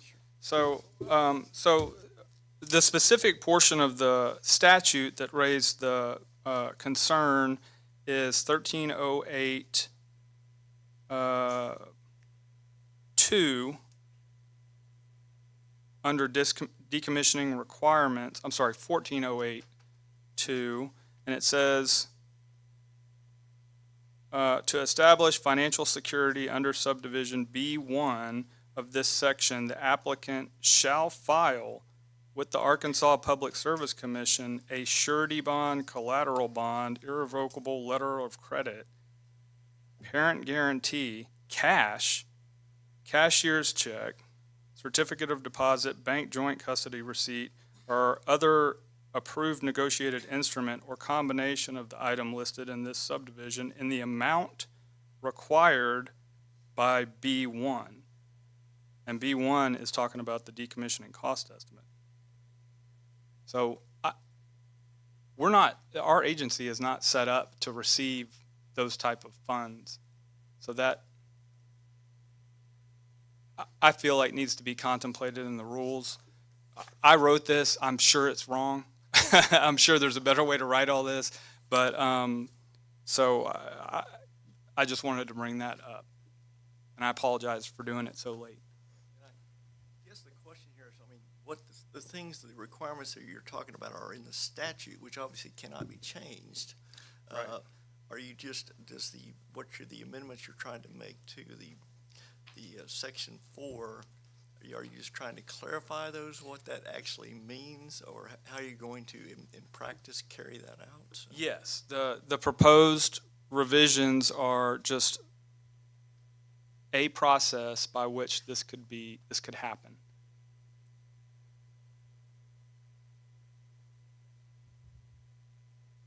So for Entergy Arkansas and SWEPCO, I don't think we have an objection to trying to address this in the rules, but we really haven't had a full opportunity to assess the language that was circulated. I appreciate staff sharing it this morning, but it just didn't afford an opportunity.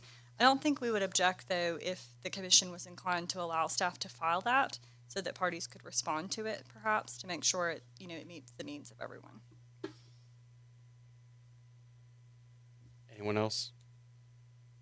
I would join similarly to Entergy and SWEPCO in regards to that. I think I would point out that in the application section of talking about the application itself does mention information has to be presented to comply. So I think there's also some overlap that if you put this new section in, you may have some conflict. So that's why I would like an opportunity to respond to this. And even though I've not taken a no contest position thus far on the rules, I need a little bit of time before I can maintain that at this point. Understood. Mr. Mahan? Thank you, Your Honor. Yeah, a couple of things that stuck out real quick, and again, we only saw this morning as well, so I agree with the other attorneys up here that we'd like some additional opportunity to respond. The section 402, the decommissioning cost estimate, one of the things that we'd like some clarity on, this would effectively create a state requirement that the wind company create or find a company to do a cost estimate for decommissioning. In our experience, we've often seen those decommissioning cost estimates include salvage value of the components of the technologies. Wind turbines, predominantly the tower itself is steel, which has economic value. And so incorporating things such as salvage value as a decrement to the total cost of the decommissioning, the turbine itself acts as a bit of that, as that financial surety that you'll be able to recover the costs of taking the turbines out. So we would like to ensure that salvage value is explicitly included as included. The other component, as Mr. Bynum read, or maybe it was May I clarify real quick? When you're talking salvage value, are you referring to these proposed amendments? Or are you talking about the actual proposed rule 401? It would be under 402. So these proposed amendments, I haven't seen them myself, so. Would you like it? Would you like? Yeah, if someone could give me a copy, that'd probably be pretty helpful.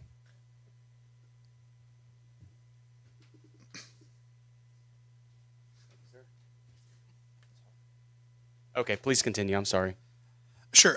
And as read out of Act 945, to establish financial security, this is B subpart 2. The applicant shall file a surety bond, a collateral bond, an irrevocable letter of credit, a parent guarantee, cash is an option, cashier's check, certificate of deposit. There's a laundry list of options here that a project could submit to the commission. So I understand the commission's concern of the gold bars showing up and where to house them. But there are other just paper instruments here that could prove that they have the ability to decommission this facility.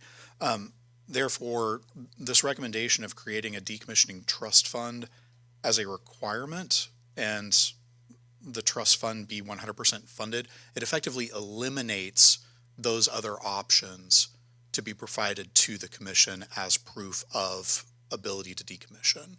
And so I think this actually creates a new problem for the commission as opposed to enabling using the current letter of the law so that developers can, again, for instance, provide an irrevocable letter of credit. Thank you, Mr. Mahan. Anyone else? And Your Honor, just to follow up on that, we would also, in addition to what Mr. Mahan has said, we'd support Energy's recommendation that we would want more time to review this before any decision is made, since it's been provided after the time for reply comments. Anyone else? Hearing none. This will be the ruling on this. Staff will have until close of business tomorrow to file these proposed decommissioning requirements in this docket, and the parties shall have a week from then to file comments.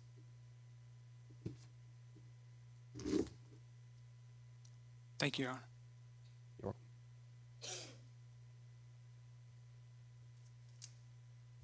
Anything else we need to tidy up before we close?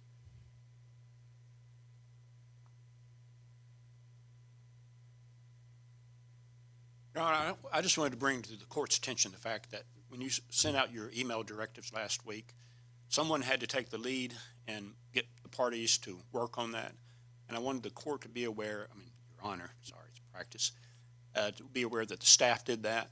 And I want to commend them publicly, and we should all thank them for taking the lead in that regard. Thank you. Thank you. Any procedural housekeeping?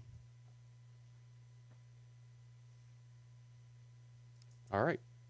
The commission appreciates the participation and cooperation of the attorneys and the witnesses during this proceeding. The hearing is adjourned, and the record shall remain open for the limited purpose of receiving the proposed decommissioning requirements and comments thereto. Thank you.